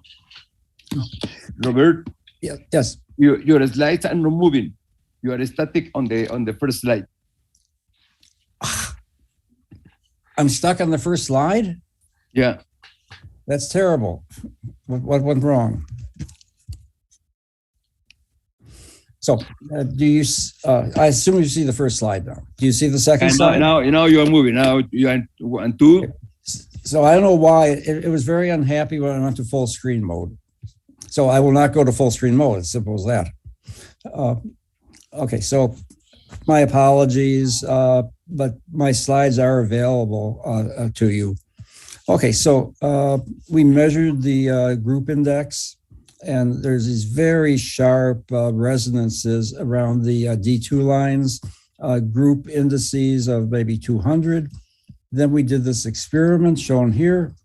We have a laser source, and we set up a Sagnac interferometer, and pulses couldn't go around the loop in one way or the other way. We allow them to interfere, and we see this fringe pattern move back and forth as we, depending on whether the velocity of this piece of glass is positive, of the rubidium cell is positive or negative. And okay, the experimentally measured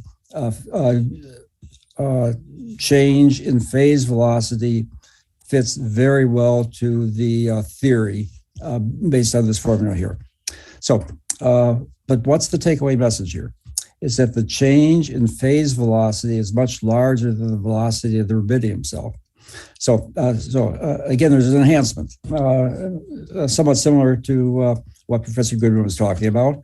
This raises the question: are there implications for new velocimeters based on this effect? And that's what I'm working on now, but I don't have any results yet to report.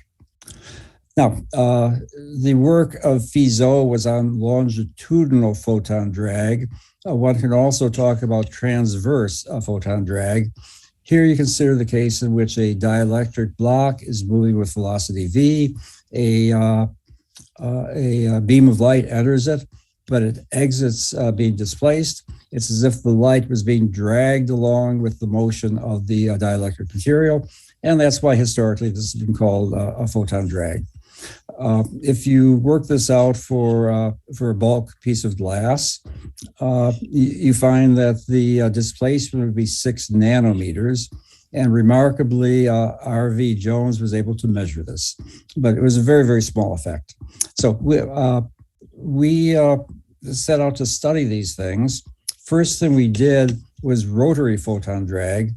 Here you can have a highly dispersive material like a ruby rod is spinning at some angular velocity.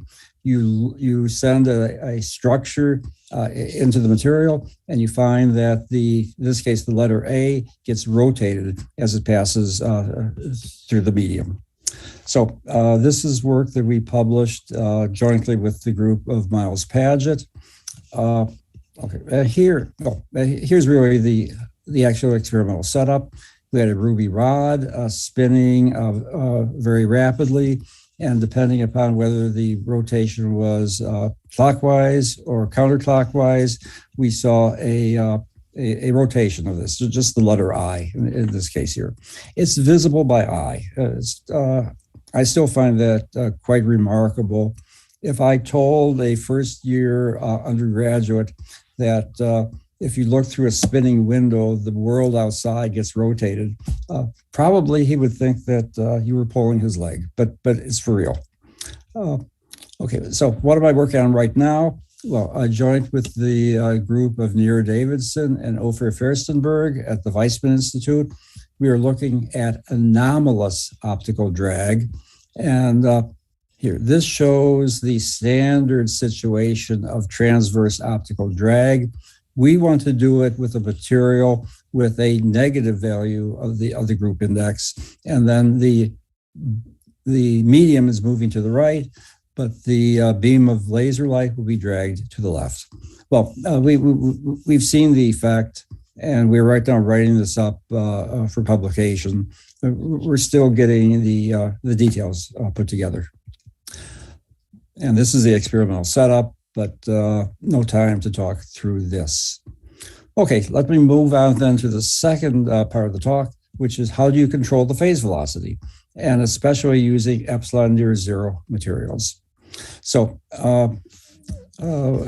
if time permits, go talk about the physics of epsilon near zero materials, what this has to do with nonlinear optics, and then how metamaterials can help you to construct one of these material systems, and finally some applications of epsilon near zero materials. So I'll call this a spoiler alert because this tells you where the talk is heading. So here's some intuition for why the epsilon near zero condition is relevant to nonlinear optics. And you'll recall that there are 2 standard ways of measuring a first lowest order nonlinearity. You can talk about the N2 coefficient. You can talk about the chi3 coefficient. I have them defined at the bottom in case you've forgotten. But look at the denominator here. If epsilon is close to 0, that means that the refractive index, the linear refractive index, will be very close to 0. So for a given chi3, you'll get a very large N2. And N2 is what you typically measure in the laboratory. So it was that bit of intuition. The situation is more complicated.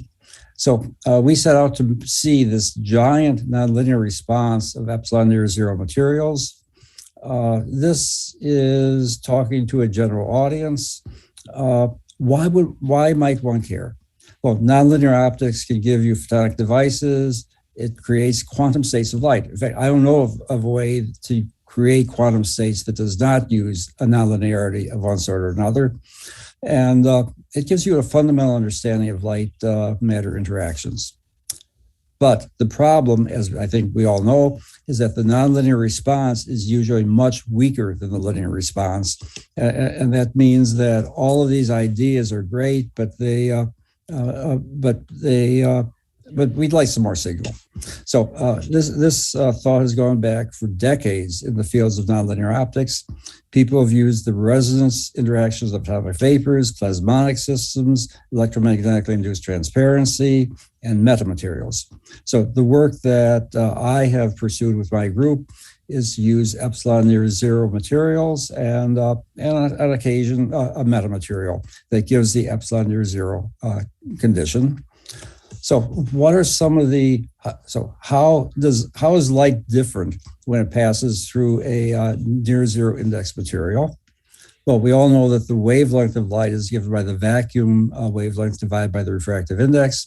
So as the refractive index becomes small, the wavelength becomes large. The phase velocity of light is given by C divided by N. So the phase velocity of light becomes very, very fast for near zero index materials. And this is just a scheme here. Here's the light coming into this block of material and approximately zero. It gets stretched out. So what does this mean? What are the implications of this? For n approaching zero, the field oscillates in time, but not in space. The oscillations are in phase everywhere. So it's just a limit that we typically don't look at. Here's the field oscillating 10 to the 15th times per second, but there's no sense of wave motion either. So there's some good physics to be had by studying epsilon near zero materials. First of all, radiative processes are modified in these materials. For example, the Einstein A coefficient, the inverse of the lifetime, the Einstein A coefficient is given by its vacuum value times the refractive index. So if the refractive index is nearly zero, it means that we can control and in fact inhibit spontaneous emission. What about the Einstein B coefficient? This gives us the stimulated emission rate. And this rate is given by the vacuum value divided by the refractive index times the group index.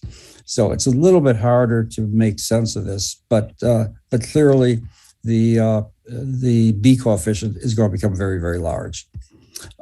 So what are the implications? First of all, if we can inhibit spontaneous emission, we can build thresholdless lasers.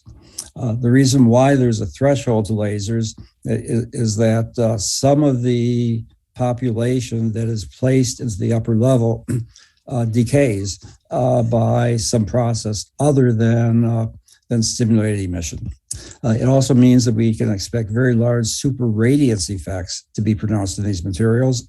If the field is the same everywhere, that means that every atom in the sample experiences the same field, and we expect super radiance effects to be very, very large.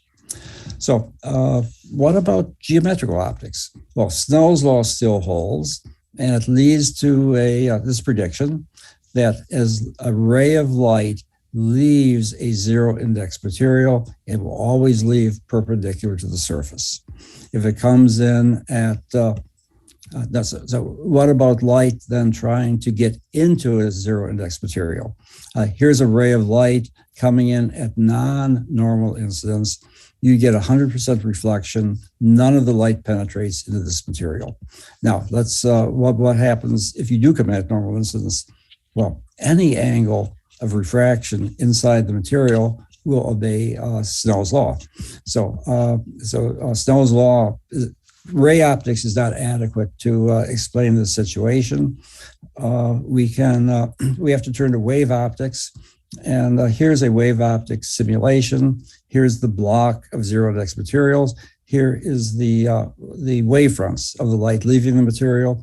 You see it leaves in all directions in agreement with what one might have guessed from from Snell's law itself.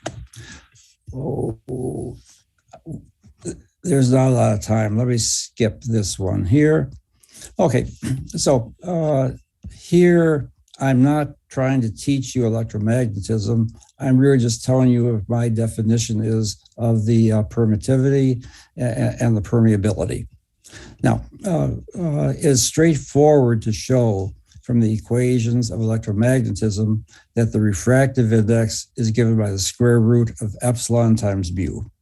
That means that n will vanish when either epsilon vanishes or mu vanishes or both of them vanish.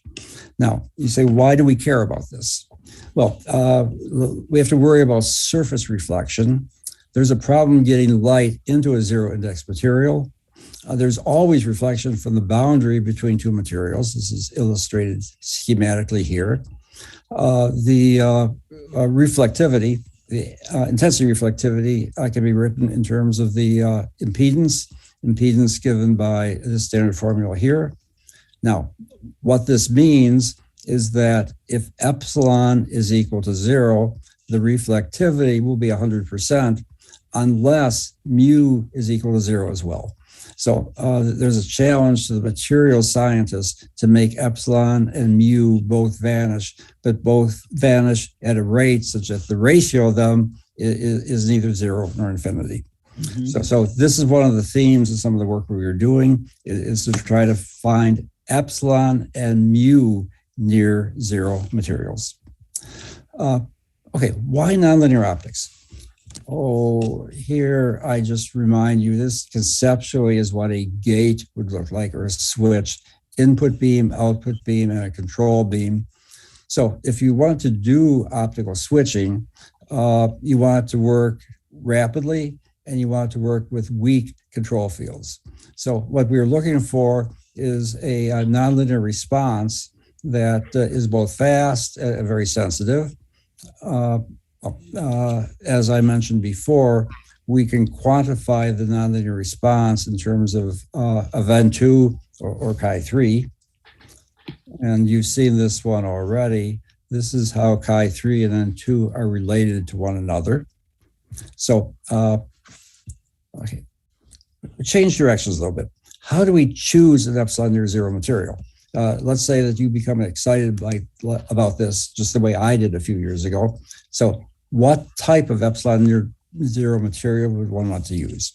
First of all, you can use an electrical conductor.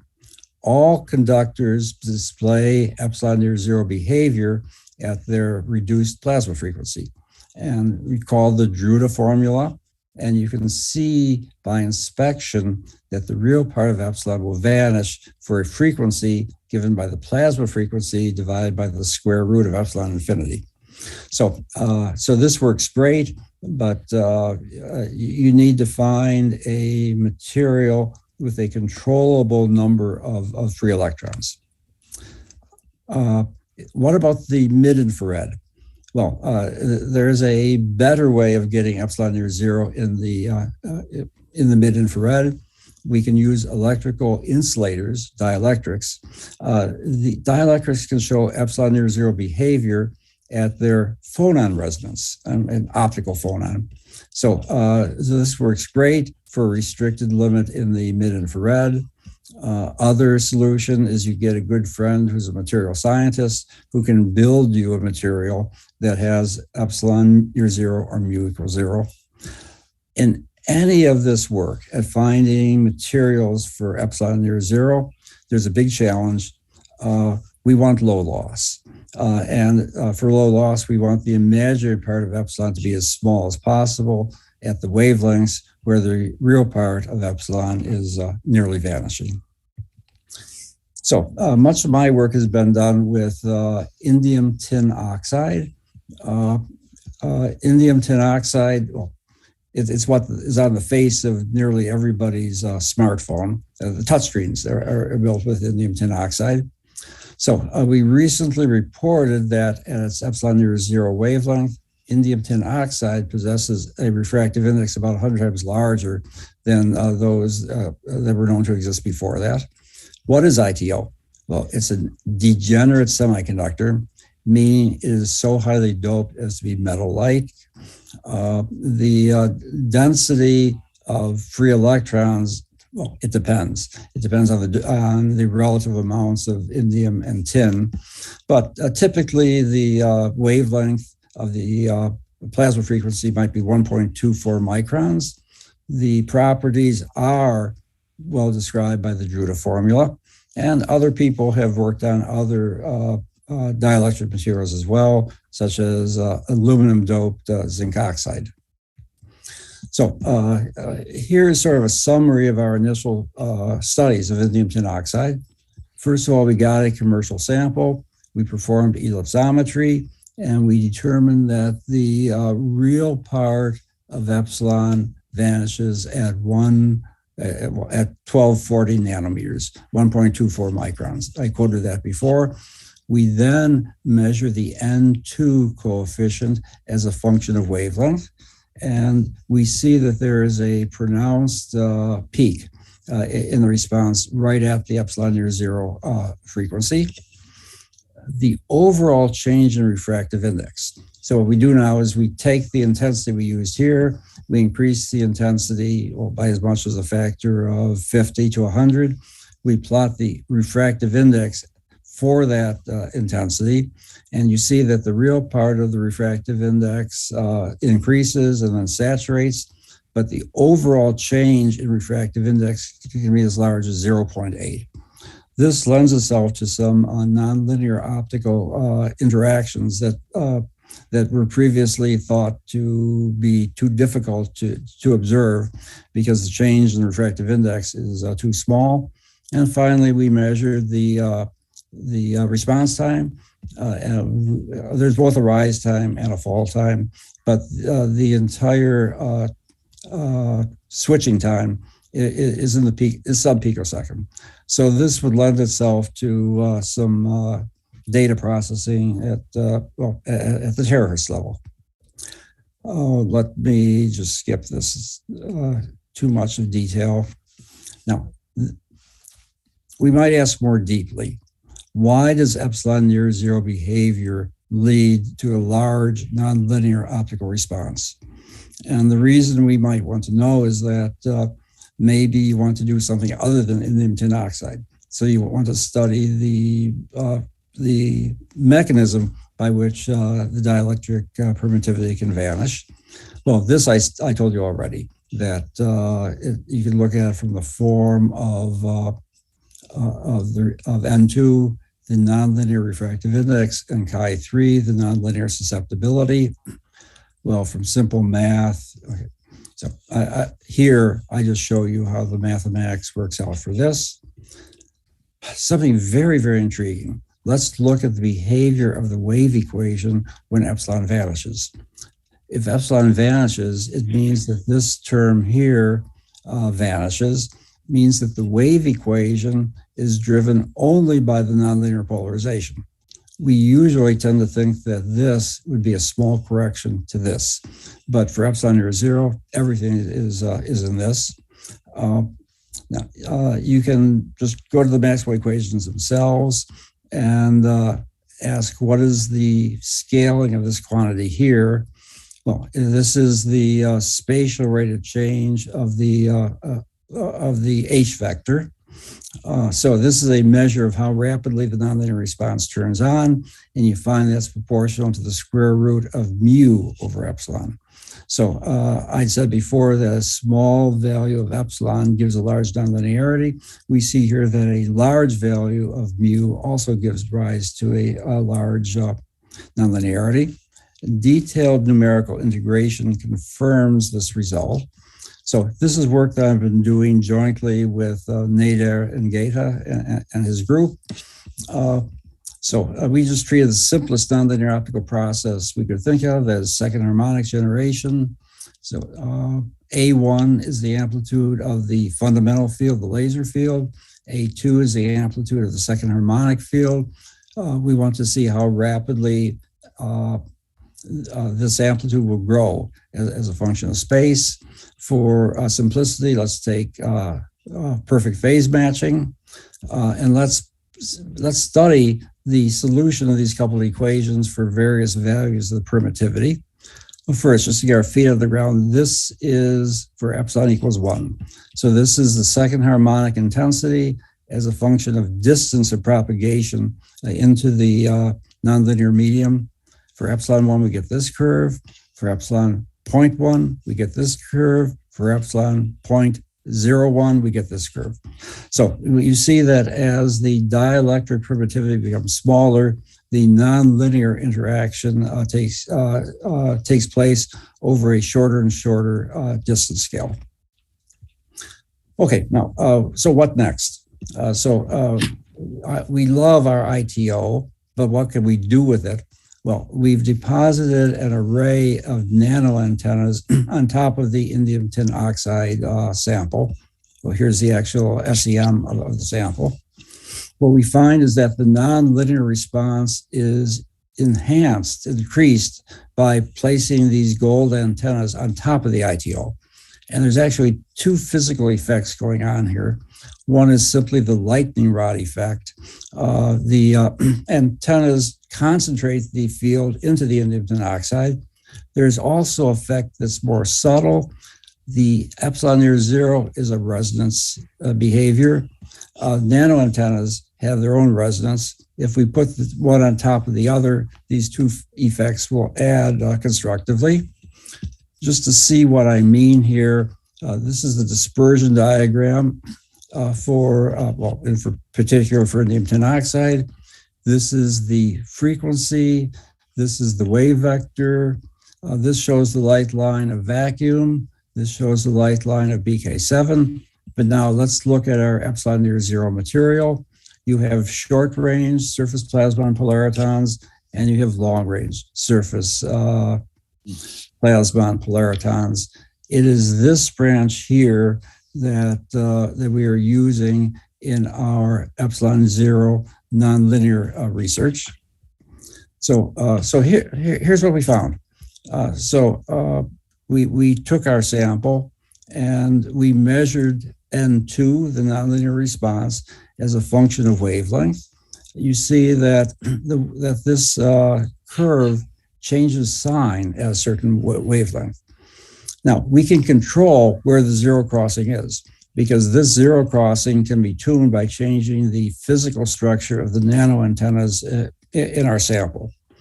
So the magnitude of N2 is very large, even larger than before, and it has both positive and negative. So there are times in which you might want to have a push-pull system, in which you have both a positive nonlinearity and a negative nonlinearity. Here you can get both in the same material system. Materials for epsilon near zero. I'm not going to say a whole lot, except that there's a whole large number of people who are interested in this. And this slide here just summarizes what people are working on in this epsilon near zero field. Here are homogeneous materials, and here are metamaterials. So both of them, so both types of materials are under active study. Now, this is something going on in my own research group. We are studying a layered metamaterial. So here we have alternating layers of a metal and a dielectric. The metal is silver. We can change the relative thicknesses of the gold, or of the metal layer and of the dielectric layer. This shows here what the epsilon near zero, this shows the dielectric permittivity as a function of wavelength.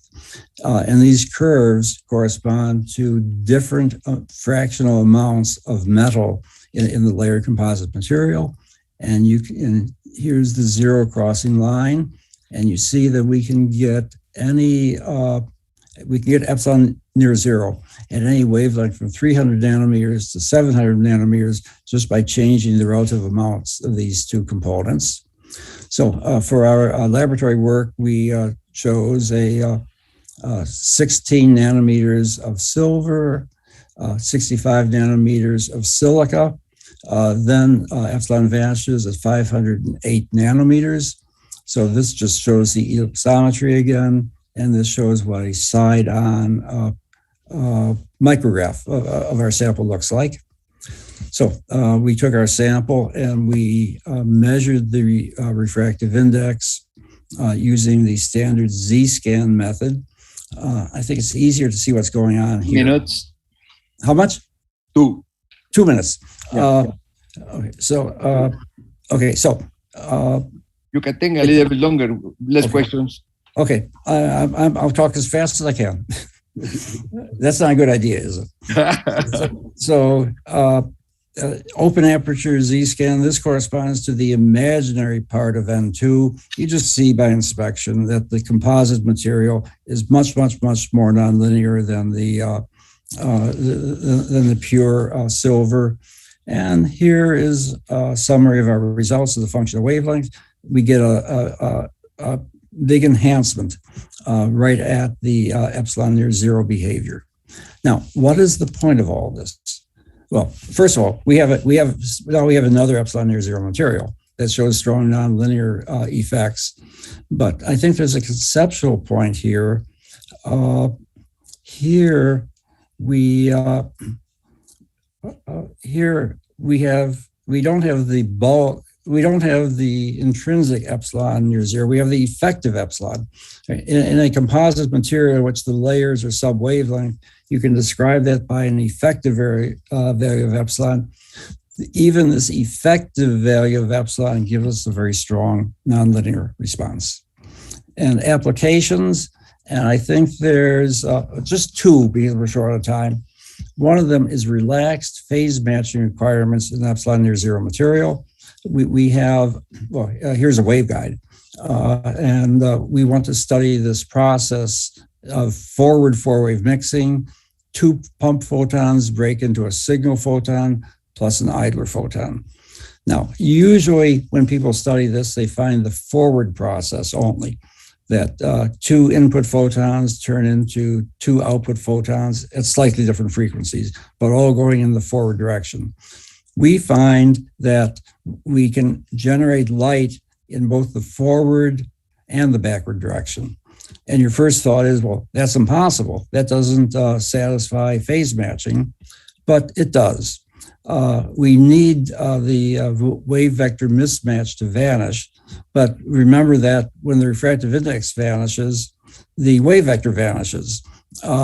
So delta K is automatic, can be, for the right geometry, delta K can vanish for both the forward and the backward emission of light. And since holography played such a key role in Professor Goodman's talk, I'm going to end with this one here. As my motivation, I think we have all seen this scene from the first Star Wars movie. Here's Princess Leia. This is a hologram of Princess Leia. And this hologram is being updated at video rates because she is talking to Ben Kenobi.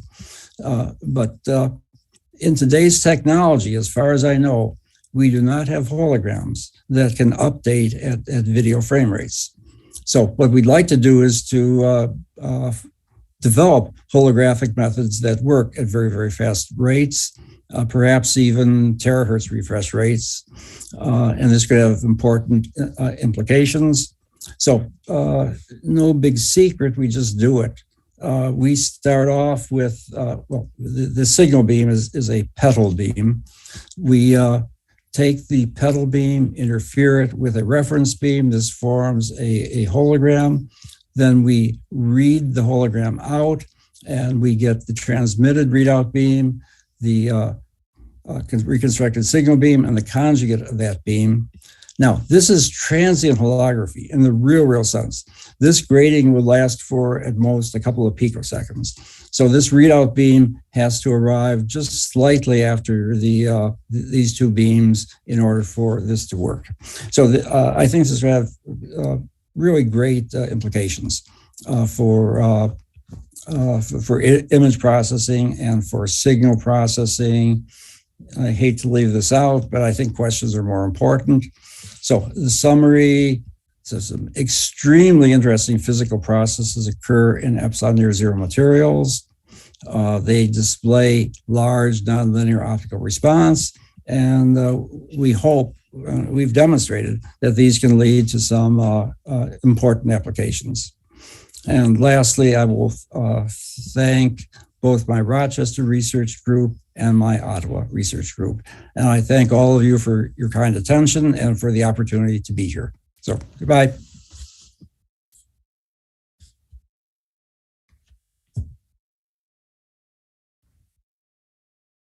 I'm not hearing anything.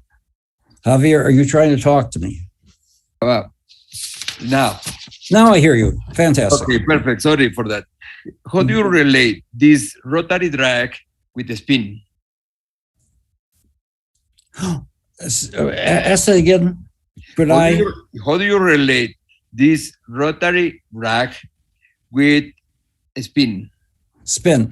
Okay, well, of course, it has nothing to do with the quantum mechanical spin. We can associate this rotary motion with angular momentum. You might wonder how the angular momentum is transferred to the object. That's the question? Yeah. Okay. Well, believe it or not, we never thought of that. We never thought of that. These things become very, very tricky because in one sense, this is general relativity.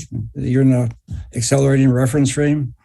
So I'd want to think hard before I answer that question.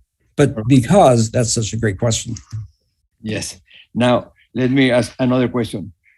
What is the problem with magnetic zero index materials? What is the problem with magnetic zero index materials? Okay, well, I mean, there's no problem. People make them. I'm working with Eric Mazur from Harvard on that project. The problems with mu close to zero are the same as the problems with epsilon close to zero, which is that when you're close to a resonance, you also can have a lot of absorption in your field. But Eric Mazur is doing this material science spirited approach to his research, trying to find just the right type of photonic crystal that will give the epsilon and mu the values that he wants. Okay, and another question. They are speaking about these photonic parity time structures, okay, which is gain and loss, and usually two waveguides coupled. And they're asking, what do you think about group velocities in non-emission parity time photonic structures? And then they add, what do you think about an abrupt change of slow to fast group velocities in the cross of gain-loss profiles? Well, those are great questions. And those questions are sort of motivating my excitement of this field. On the other hand, I don't have an immediate answer to those questions.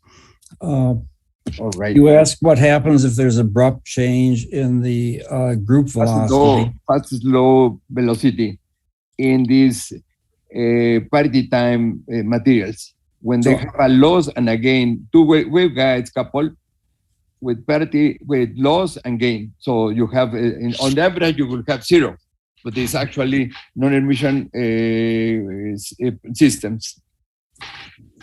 So I'm not myself working on parity time systems. The only answer I can give is that that's a great question. And if you are looking for a research topic, that would be a great one for you to work on. All right.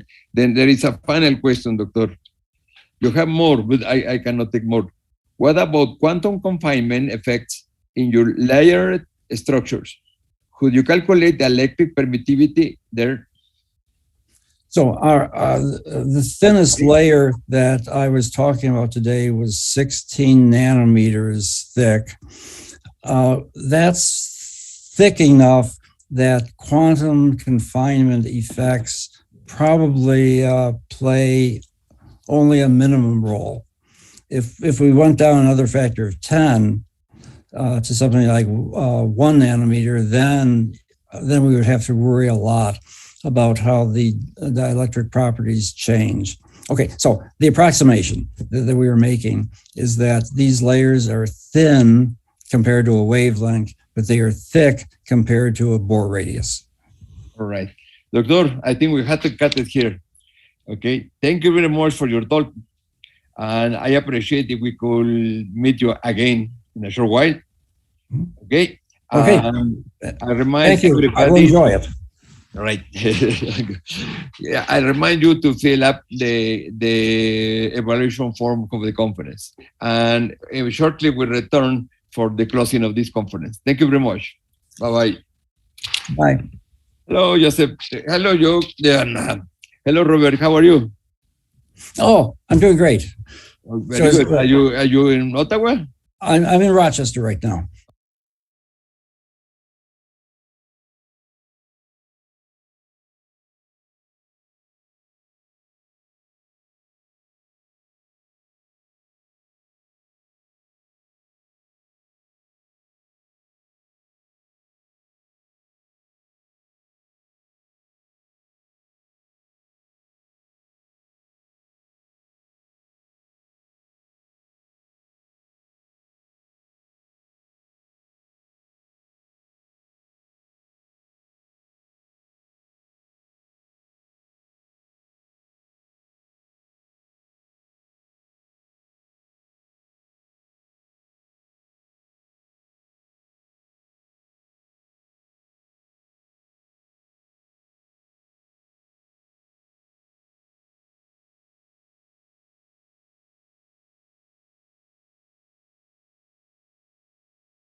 no le entendieron que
Estimamos colegas, bienvenidos a la ceremonia de clausura.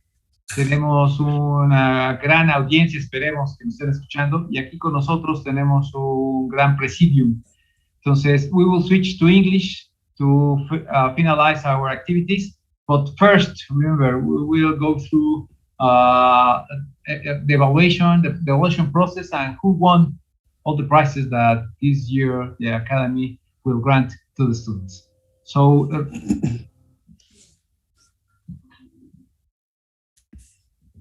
all right. Well, hi everyone. My name is Rosario Porras Aguilar, and I'm an assistant professor at the University of North Carolina at Charlotte. And I'm also an AMO member, a member of the Mexican Academy of Optics. And I'm delighted to be the host for the closing ceremony of the Mexican Academy of, of the Mexican Optics and Photonics Meetings 2021. This has been a wonderful conference, and I think we were very lucky to have many personal and professional interactions and able to do some networking, even though this conference was a virtual conference. We thank all of the speakers and the poster presenters for their contributions to this conference.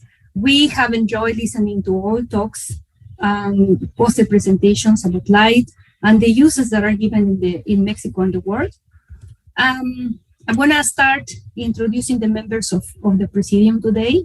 Let me start by introducing our guest. Let me start introducing Professor Gutman, who, by the way, gave us a very inspiring talk, and really appreciate your talk here. There are not many words to describe your contribution to optics. Thank you, Professor Joseph Rose Gutman. The next person that I'd like to introduce is Professor Robert Boyd.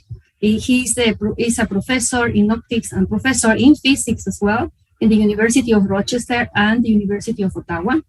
Then I will also introduce Professor Toro de Souza, who works in the Presbyterian University of Mackenzie in Sao Paulo, Brazil.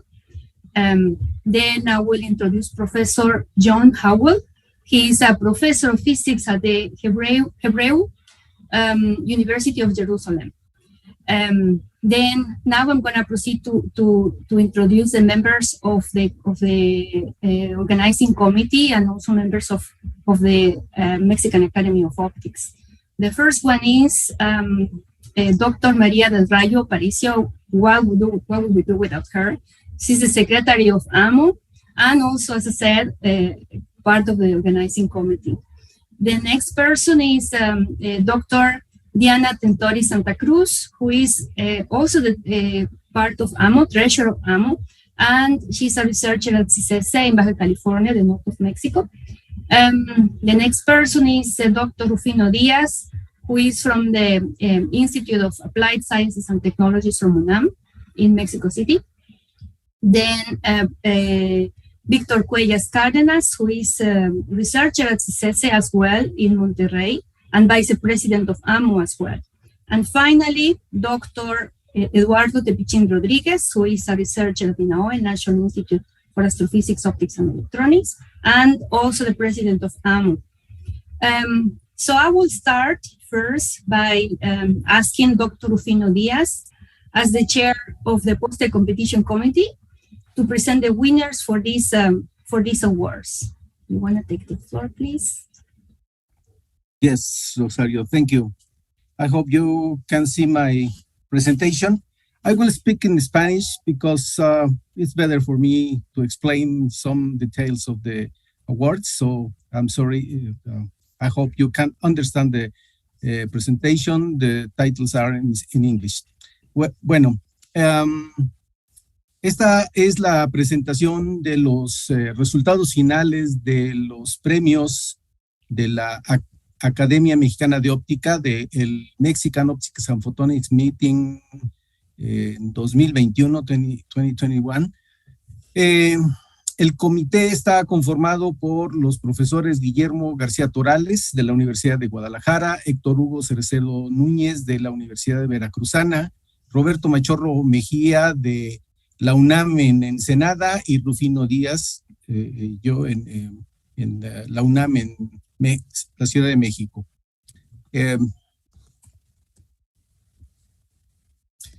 La academia otorga 3 premios, 2 de ellos tienen nombre en honor a distinguidos ópticos mexicanos. El primero es el premio Diana Tentori Santa Cruz al mejor póster en óptica experimental. El segundo es el premio Jorge Ojeda Castañeda, que se premia al mejor trabajo en óptica teórica. En ambos casos, para las categorías de licenciatura, maestría y doctorado, y un premio adicional que es el mejor póster de todos los trabajos presentados por estudiantes. En todos los casos son estudiantes miembros de la Academia Mexicana de Óptica. Los resultados son los siguientes. En la categoría de el mejor póster en óptica experimental, el premio Diana Tentori Santa Cruz. Para licenciatura, tenemos aquí a Miguel Ángel Alejandro Becerra Guzmán de la Universidad de Guadalajara con el trabajo diseño de un sistema de iluminación híbrida de radiación fotosintéticamente activa para cultivos en interiores, y su asesor fue Roberto Carlos Barragán Campos, también de la Universidad de Guadalajara. Para la categoría de maestría, la ganadora es Lorena Conchita Cruz Gavarain del CICESE por el trabajo Development of Optical Filters with Porous Silicon Dioxide Thin Films, y sus asesores son Roberto Sanginés de Castro y Noemí Abundi Cisneros del Centro de Nanociencias y Nanotecnología de la UNAM. Espero haberlo dicho correctamente, Roberto.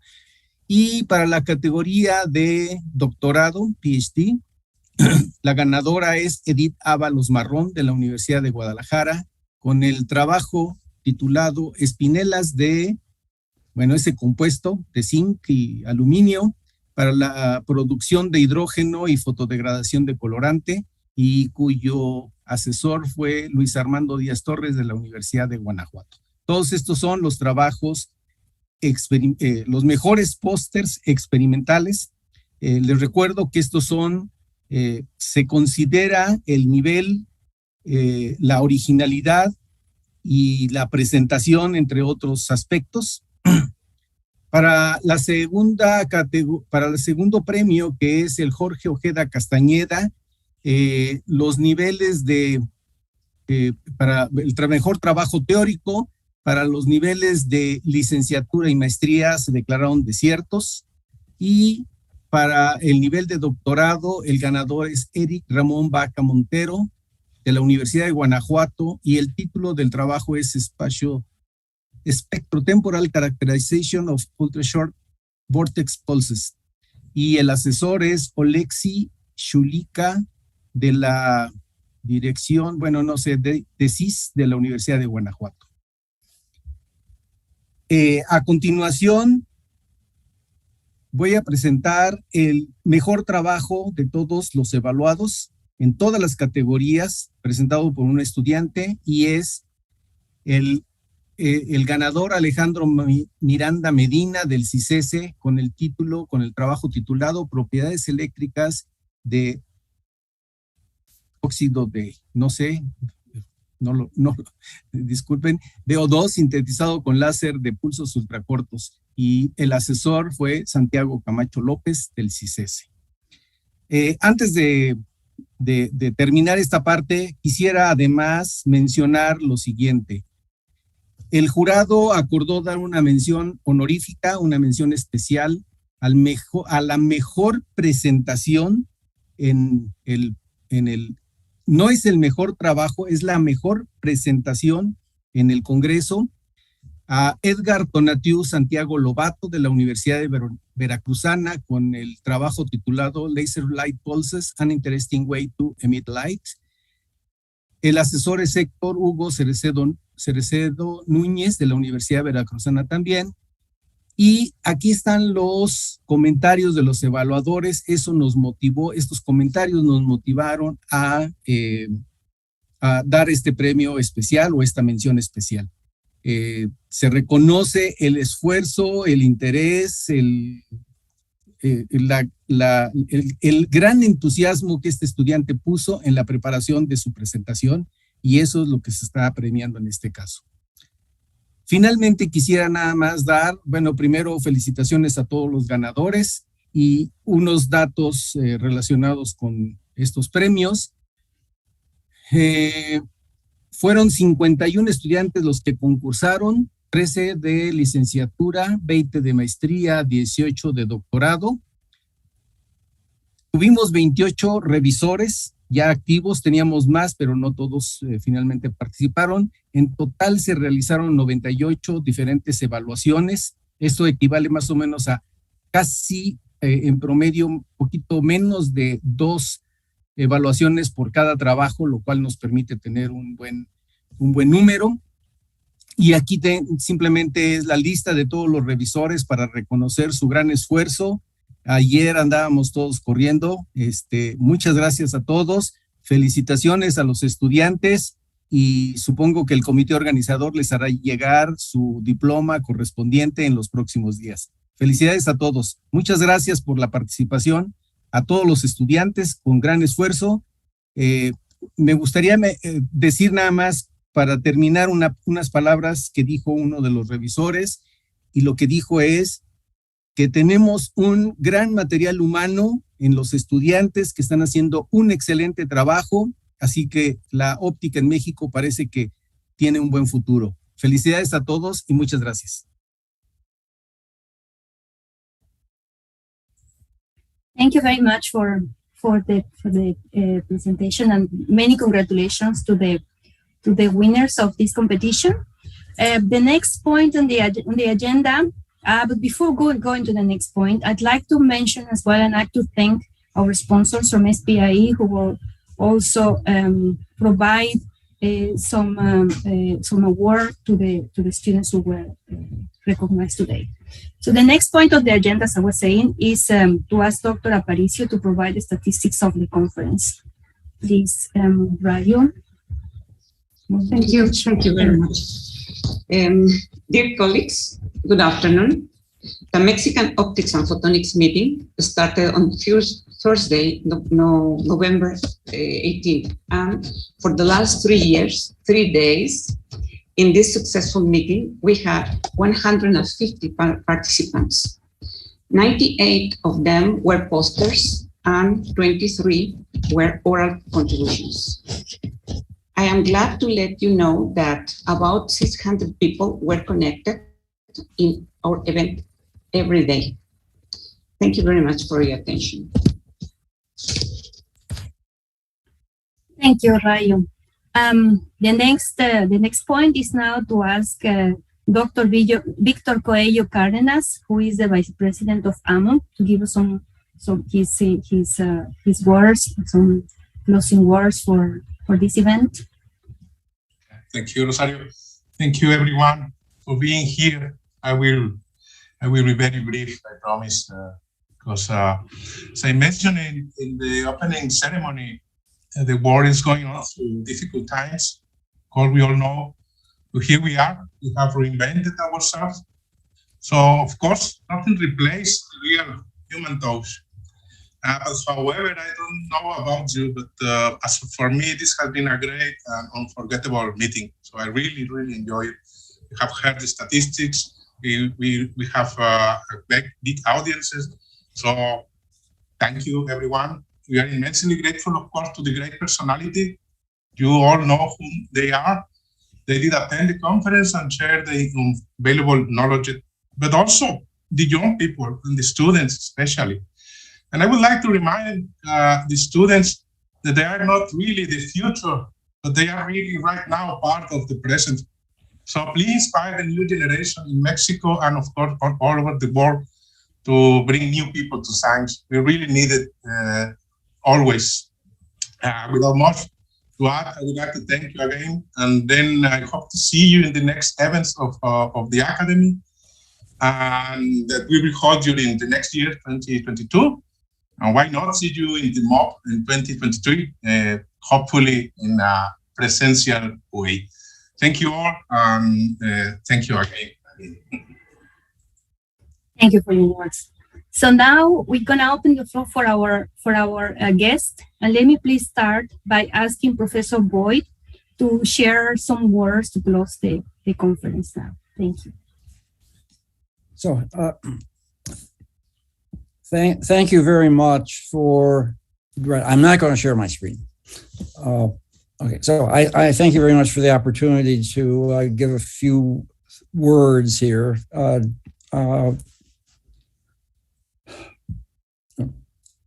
Words about what? About the relationship between my group and people in Mexico, and more broadly, between the interaction between Mexico and the U.S.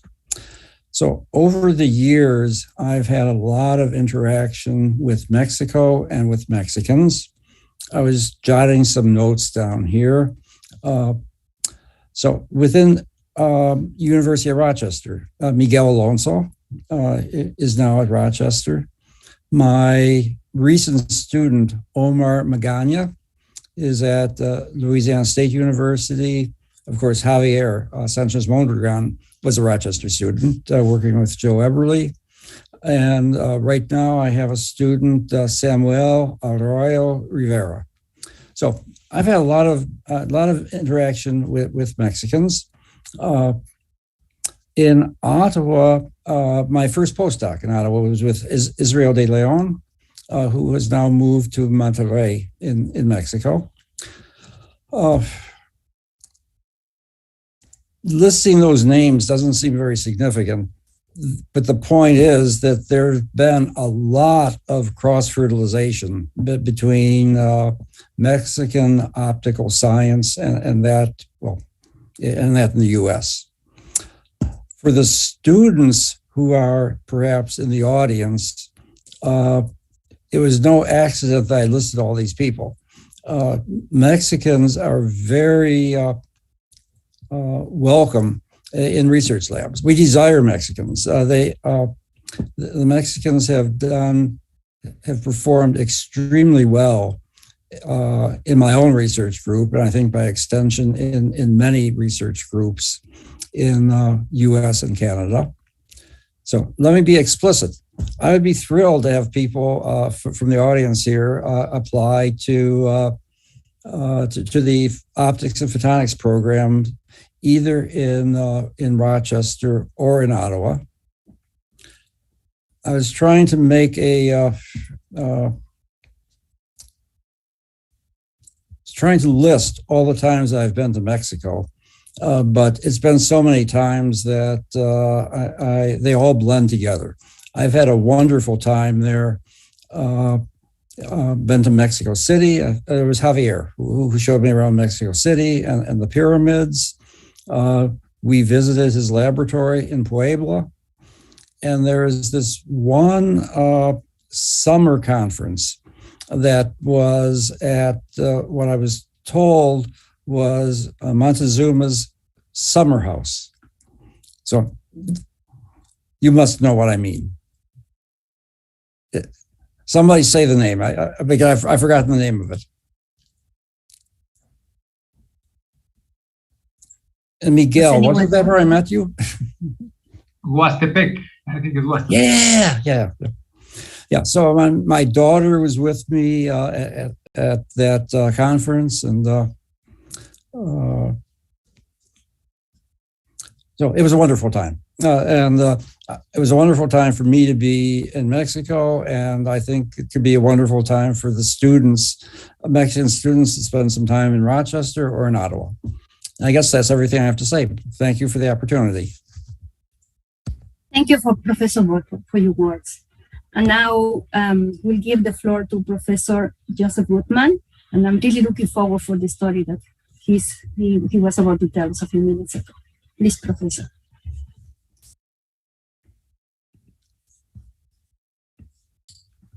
There. You can hear me okay? Yep. Thank you for allowing me to say a few words in this closing ceremony. I was asked, what remembrances do I have about Mexico? I've never had a graduate student from Mexico. That's my loss, I'm afraid. But I do have a wonderful. I've been on vacation in Mexico many times, and I've been to the ICO meeting that was held recently in Mexico. But the best memory I have is from the meeting in Cuernavaca. And I have no idea when that was. I wonder if anyone remembers the year. No. Well, why was this such a memorable meeting? Well, my wife and I went, and there were some very distinguished attendees there. And among them was Emil Wolf and his wife. And it was an opportunity for my wife and I to get to know them much better than we ever had before. But beyond that, I brought with me to Cuernavaca 2 of my graduate students at the time. I'm going to tell you first about one that had no particular connection for you, and then I'll tell you about one that in some very loose sense has a connection. So one of them was Christina Johnson. She was a graduate student at the time. She went on, and she became very close friends with the Wolfs as well. And she went on to be a professor at the University of Colorado, went on to be Dean of Engineering at Duke University, went on to be provost at Johns Hopkins University, went on to be chancellor of the State University System of New York, and went on now to be president of Ohio State University. So I admire her accomplishments very much. But the one that perhaps has a closer connection was Ellen Ochoa. She too was at the meeting, and she too became close friends with Emil Wolf and his wife, Marlise. Ellen had a very distinguished career, starting as an optical engineer, but eventually becoming an astronaut. And she was the first, this is the connection, she was the first Hispanic astronaut. And she had 4 shuttle flights. She was on the first one, she was the boom operator, and she had various positions on those shuttle flights. And after that, she became ultimately head of the astronaut office in Houston. And eventually she became the director of the Space Flight Center at Houston. She retired from that job not too long ago.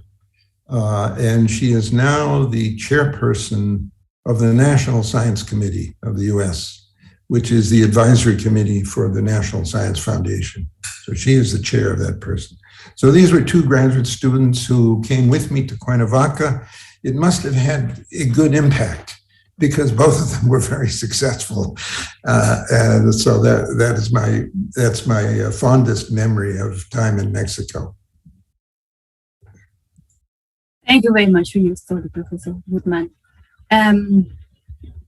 So the next item on the agenda, before actually we go to the closing, before we declare the conference closed, I'd like to give the floor to Dr. Eduardo Tipichin for him to share his closing remarks. Thank you very much for all your presence here in this ceremony, to our audience, of course, of our inline presidium. So let me tell you some words before we close. So the idea that we have when we consider this meeting, not this real meeting because it's the first virtual meeting that we have, was to focus and to show the broad spectrum of different activities in optics that happens right now in Mexico, together with the researchers and research groups abroad around the world that are really connected. I mean, when we have been collaborations and so on. In that sense, we were able to have the presence of great international figures. For example, here, some of them present with us, no? And some of them, as we already heard, has been also here in Mexico in somehow. For example, Cuernavaca, perhaps the food in Cuernavaca or the tacos, no, for those students from Professor Goodman. But well, so remember that we, in this sense, we also make another effort. No? We present the works of researchers that are already established, no, and well known around the world, from Mexico and abroad, of course, and young researchers with brilliant careers. So it means that besides this small representation, it's what we have right now in Mexico, as Victor said. No? There are very young Mexican researchers with a very bright careers, no, independent of those who already have a very well-known reputation abroad. So that was very, very good for us. No? We get a good group. We have the opportunity and the honor to be support for some international societies, as the one we have, for example, STI in this case, specifically in this case. But in other occasions, we have had the support, for example, for the OSA and of course of the ICO. Remember that 2 years ago, no, we were celebrating this same conference, but in Cancun, no, quite different environment. And in there we have the support of all those societies, which it means that perhaps in the future, of course, we will have, no. And of course, right now with us, and we'll be making the closing remarks, is the actual president of the ICO, Professor John Taylor. So thank you very much for being here. But regardless the scientific representation, the success of this conference was due to the work of many people. For example, the organizing committee presented here, who managed to get in contact with the researchers and to group all the program, and were the chairmen of the different sessions and so on. So please, a silent applause for all of them, because it's a great work. Thank you very much. Of course, no, given the well-known situation with the pandemic, this was our first remote or virtual and synchronous meeting. No?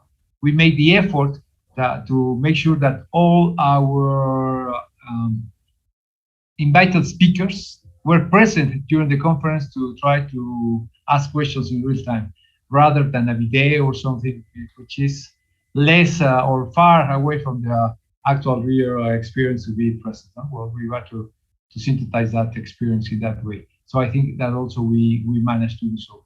So in order to achieve this virtual and synchronous distance, there are also a lot of people. No? So first, allow me, I think that is a good time to say that the company who gave us the opportunity to use the platform, he supports us very much, because he was with us with all the process. It's not easy. It's the first time we use this platform. I did works very, very, very good, I think. Among them, we have the presence of Licenciada Guadalupe Torralba, who was in charge of everything concerning the platform. No? And he has a lot of patience, because the last time, one day prior to the conference, she was helping us to switch posters, to shoot videos, to arrange everything. So please, again, silent applause for her, sorry. And last but not least, we have right now, the support from for many institutions, in particular from INAOE, the National Institute of Astrophysical Observatories, through the equipment that is broadcasting all the Congress. In particular, of course, to my colleagues, Montserrat Flores and Tobias Gallegos, who has been supporting during all the conference. They deserve also an applause. We are sure that this hybrid modality is here to stay, so we have to acknowledge the hard work, okay?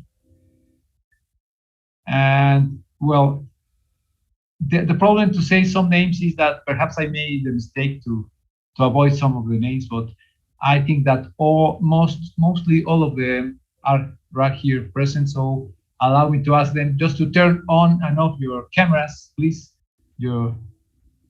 so everybody can see you, the conference. There's a lot of people. Well, thank you very much. So I will, as Victor says, we would like to invite you to continue soon with the activities, either with the AMO and with the DIVO that will be announced in the near future, next years and so on. And please continue in contact with this and our associations. So that's all I have to say. Thank you very much for being here. I think this is the first of many virtual and mixed experience. Thank you very much. Thank you for your words.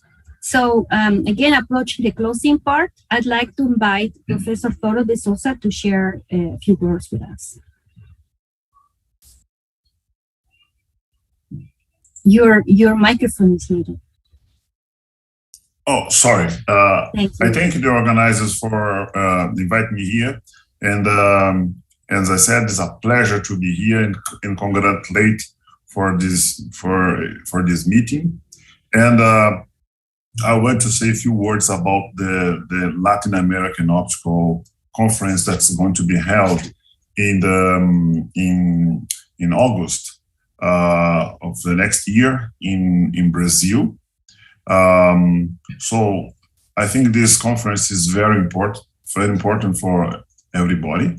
The last time was in Peru, and was supposed to be in Chile, but okay, Chile had some problem. We had to move the conference to Brazil, and because of the COVID, the conference has to be postponed.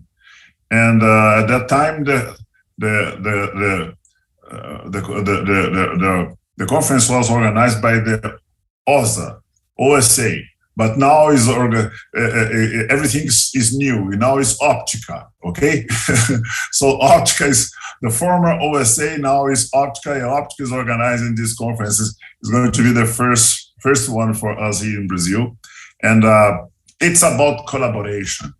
We have many collaborations in Latin America, in Argentina, in Uruguay, in Colombia. We have a strong collaboration in Colombia, in Mexico. We have many students here in Mexico. So we have to continue that. Everybody, I don't know if this pandemic affects a lot of people. And I know that the support in Brazil is tough now, but we are stronger, okay? We're gonna survive this situation, and we're gonna make a huge success in the next year. And as I said, I put a lot of effort in order to have more collaborations. And we have, all of us have a strong collaboration with US. But we have to have more collaboration between us also. This is very important. And because OSA changed the name to Optica, it means that I think the goal is Optica is an international organization that cross everybody. So we should use this new brand in order to make our research stronger and more effective. So I'm really pleased to be here. I thank you, Javier Mondragon, for his effort and everybody, and a pleasure to be here and to know Professor John Goodman. And he does know me, but I read his book when I was in Bell Labs. I remember my boss, David Miller, told me I was working in smart pixels to construct one retina, and your book really helped me a lot. Thank you very much. And folks, all I can say is we are waiting for all of you here in Brazil next year. Okay, I don't know if you can see here. Okay. It's going to be held in a fantastic place, Recife in Pernambuco, northeast of Brazil. Okay? Thank you very much for this. Great words and nice, great invitation as well. So, Okay. so finally, to complete the ceremony, I'm gonna invite Professor John Howell, who is also the new president of the International Commission for Optics, to give us his closing remarks and also to proceed with declaring the conference closed. Please take it from here. Thank you. Thank you for the opportunity. I just want to say I've had a lot of delightful conferences, visits to Mexico.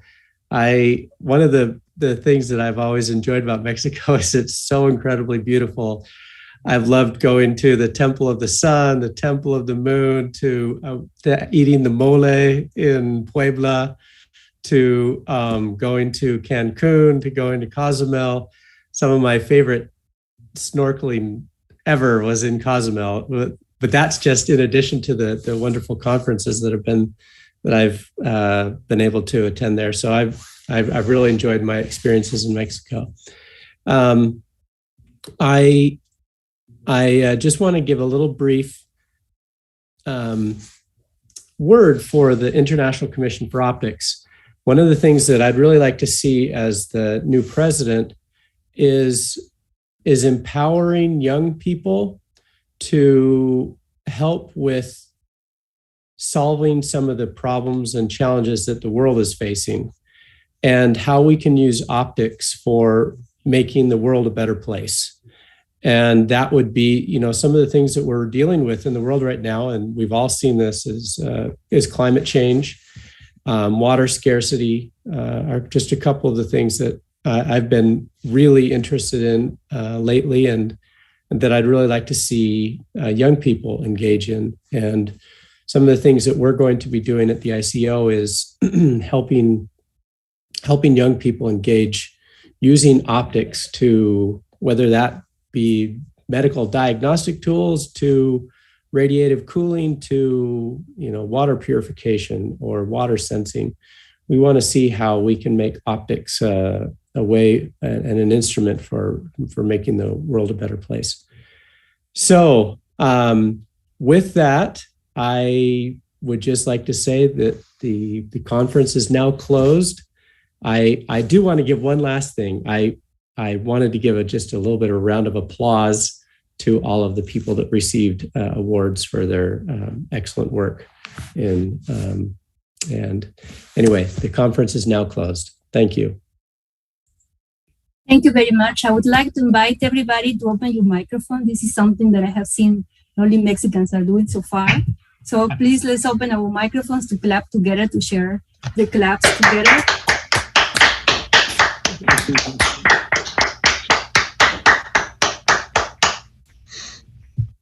Okay, I think we're now going to take a picture, right? Yes, right. Please. So, say cheese. Monse is going to do it, I guess. Yes, I think so. Monse, can you take the picture for us, please?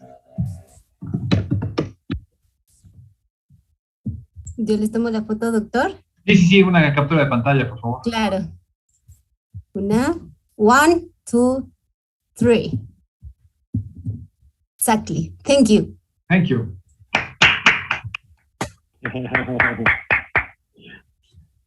Well, do you want to say something else, Dr. Tubichin? Yes, just thank you very much. And the last announcement of the conference. Please be patient with all the certificates of your prizes and your participation. We have to work hard to do so. So in the next 2 weeks, I think we can finish to send you all the corresponding documentation. Thank you very much. I mean, that applies for assistants, the prizes, and of course, our speakers. Thank you very much. See you in 2 years or next year in Brazil, of course. Or, I don't know, in Europe. Thank you very much. Bye. Eduardo, sí. Let me share some picture for Professor Joseph Goodman.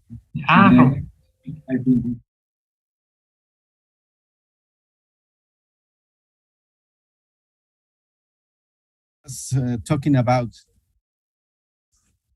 Maybe he recognized, or many of you can recognize some people there, some professors, very recognized, very important professors. Yes.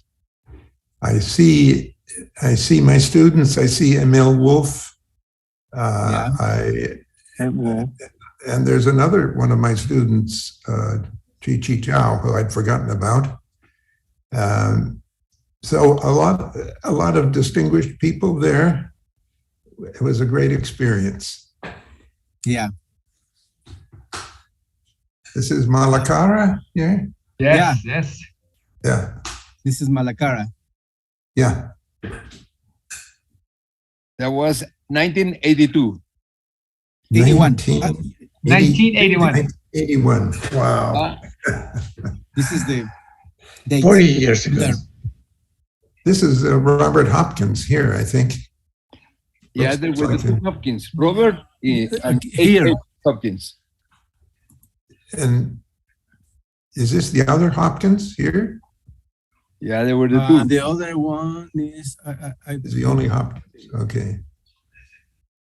Huh.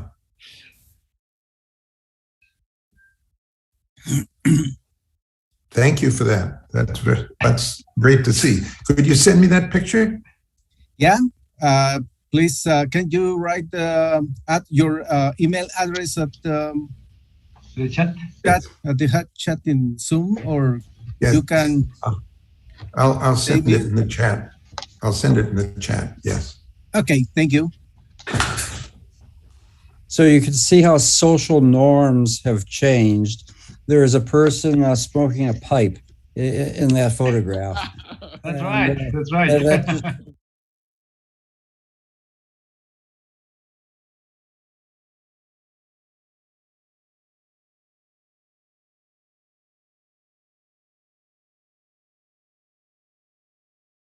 Thank you very much. See you soon in Thank the next you. conference. Thank you, John. Okay. Adios. Thank you. Adios. you. Hasta See you luego. all Hasta here in luego, Brazil. colegas. Yes, of Thank course. you. Thank you. Thank you, John. Thank you, everyone.